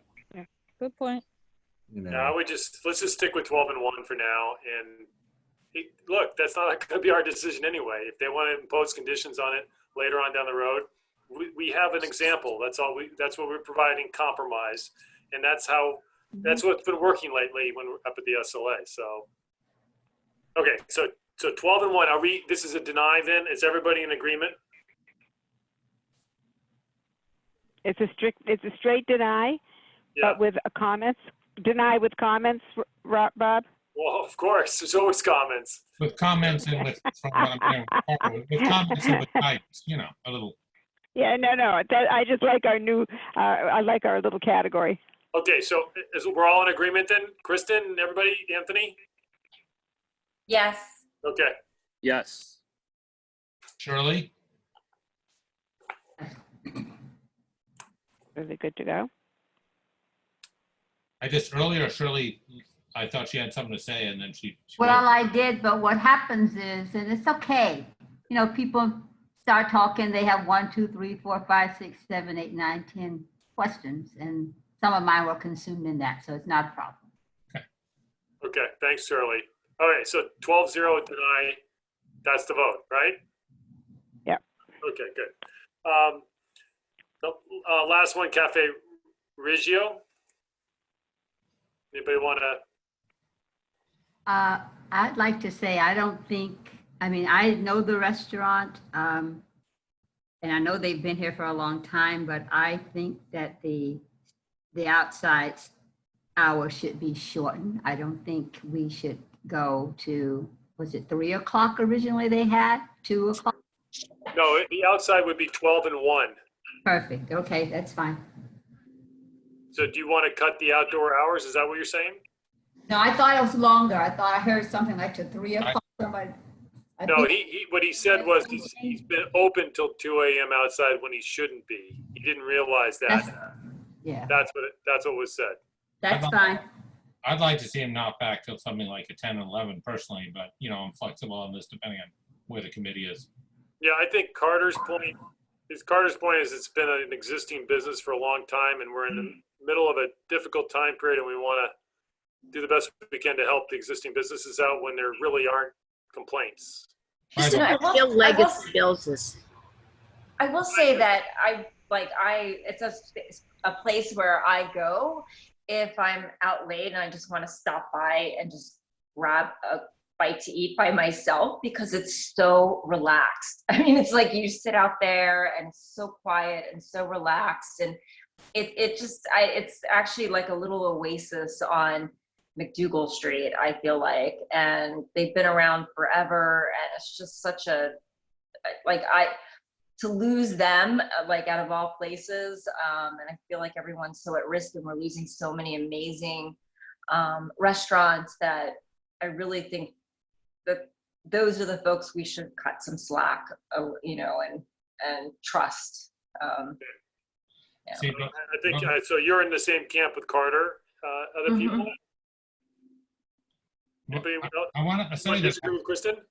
What? Well, sort of. I mean, I want to say that I am in the category of cutting slack. From where I'm sitting, if you brought me an applicant who, you know, serves till 2 at beer and wine, but is open later and wants to upgrade, it's very likely that I would be very skeptical and insist that they start closing at 2.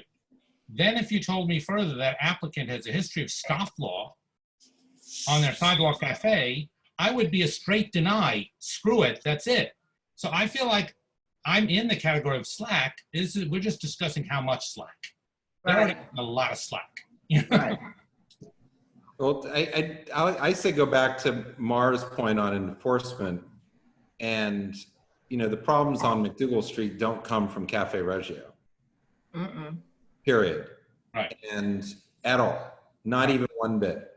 And so to apply some other standard to a business that has been there for 90 years. Yeah, and this is coming from a guy. This is from a guy who actually lived on Macdougal Street. And one of our businesses that's still in business from a time period when the business owners actually purchased their buildings, and has some flexibility here to weather through this issue. This is exactly the type of building that we should be supporting, business that we should be supporting through this, because this is why people come to Greenwich Village. Without Cafe Reggio, why is anybody coming to our community? Why do we pick up a guidebook, and this is what is described. Coffee shops. We look at what happened at the intersection of MacDougal and Bleecker. It is decimated. That was written about in every single guidebook prior to 2002, 2003. Come to this crossroads. Worldwide, renowned. And Cafe Reggio is one of the few places left that we have that will be part of the rebirth of this community, of why people are coming back. So Carter, what are you saying? What are you saying as it relates? I'm just saying that to not support. As it relates to hours. But I'm just saying not to support them. All they're asking for is a class change here, which is from beer and wine to serving alcohol. There's no other changes. I thought we were talking about hours. But there's no changes to they're not proposing any changes to their hours. Now, what are the hours? They're going to stop serving alcohol at 2 a.m. 7 days a week, which is what exists currently. They're going to close at 3 and 4 for the service of food during the week and on the weekends. And then the Sidewalk Cafe is going to close at 12 and 1, which is lesser than they've been closing, but that's the rules on the DCA rules. All right, so all of it is as exists currently, basically. Yes. Okay, so I'm thinking this is denying less.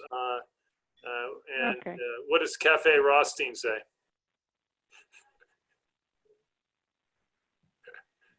With all due respect, I can't believe we were all talking about this particular application as long as we did. This is one of those open and shut cases for me. That we even had to I think that's put right. this poor establishment that has been exactly what Carter said, all this. This is one of those things, I was already a thumbs up 10 minutes ago, so. Okay, that's why I called on you, Cafe Rothstein. I think we need to put an end to this. So 12-0, denying less? Yes. Okay. And so last but not least, folks, before we say goodnight, if there's any volunteers on resolutions, it would be very helpful. I'm going to be camping this next week, and so incognito, big time. So I see Cormac. If anyone else would, the hard one is going to be the 401 West Street, and the rest are all denying less, right? Yes. So. Yeah. So if I'll take Blossom. I'll take Blossom, Bob. I know it's easy, but I'll take Blossom? And Quotidien. Yeah. I'll do the 401. 401? Okay, that's great, Susan. So Susan Wittenberg, can you do both of them? Yeah, sure. That would be great. Okay, so we're in good send me an shape. email and I'll send you the past resolutions. Yeah, so all you're really going to do is a lot of paste and cut, but just remember there's one stipulation where they agreed not to upgrade. That's going to be different. Okay? Mm-hmm. Okay. And I've got notes, so Susan, if you need any help, just let me know. I will. I'll contact you tomorrow. Okay. Maybe. Okay, so- We'll see if if I'm if I'm contactable tomorrow. Okay. I'll contact you soon. And Bob, who's going to Cafe Reggio, Donna, are you doing that one? I can do that. Yeah, and I'll edit. Okay. Okay. Yeah. And Okay. what the Blossom? stipulation forms? Yeah. Oh, I have. So I did a bunch of the stipulation. I did some of the stipulation forms. So maybe we'll just talk tomorrow and see if I have power or not, or I can figure out a way to get them to you. Yeah, because I'm gone after tomorrow. Okay. All right. So we'll talk. I mean, I don't think I have power yet at home because Vince is calling but not texting. So we'll see what tomorrow brings. Okay. All right. Everybody Good good? luck. Yes. Good luck. Okay. Take care. Thank you. And thank Okay. about Cafe Reggio. It's a great place. All right. Great. Good Okay. night. Good Good night, night, everybody. everybody. Good night, Good night. everyone. Bye. Good night. Night. Good night. Good night. Good night.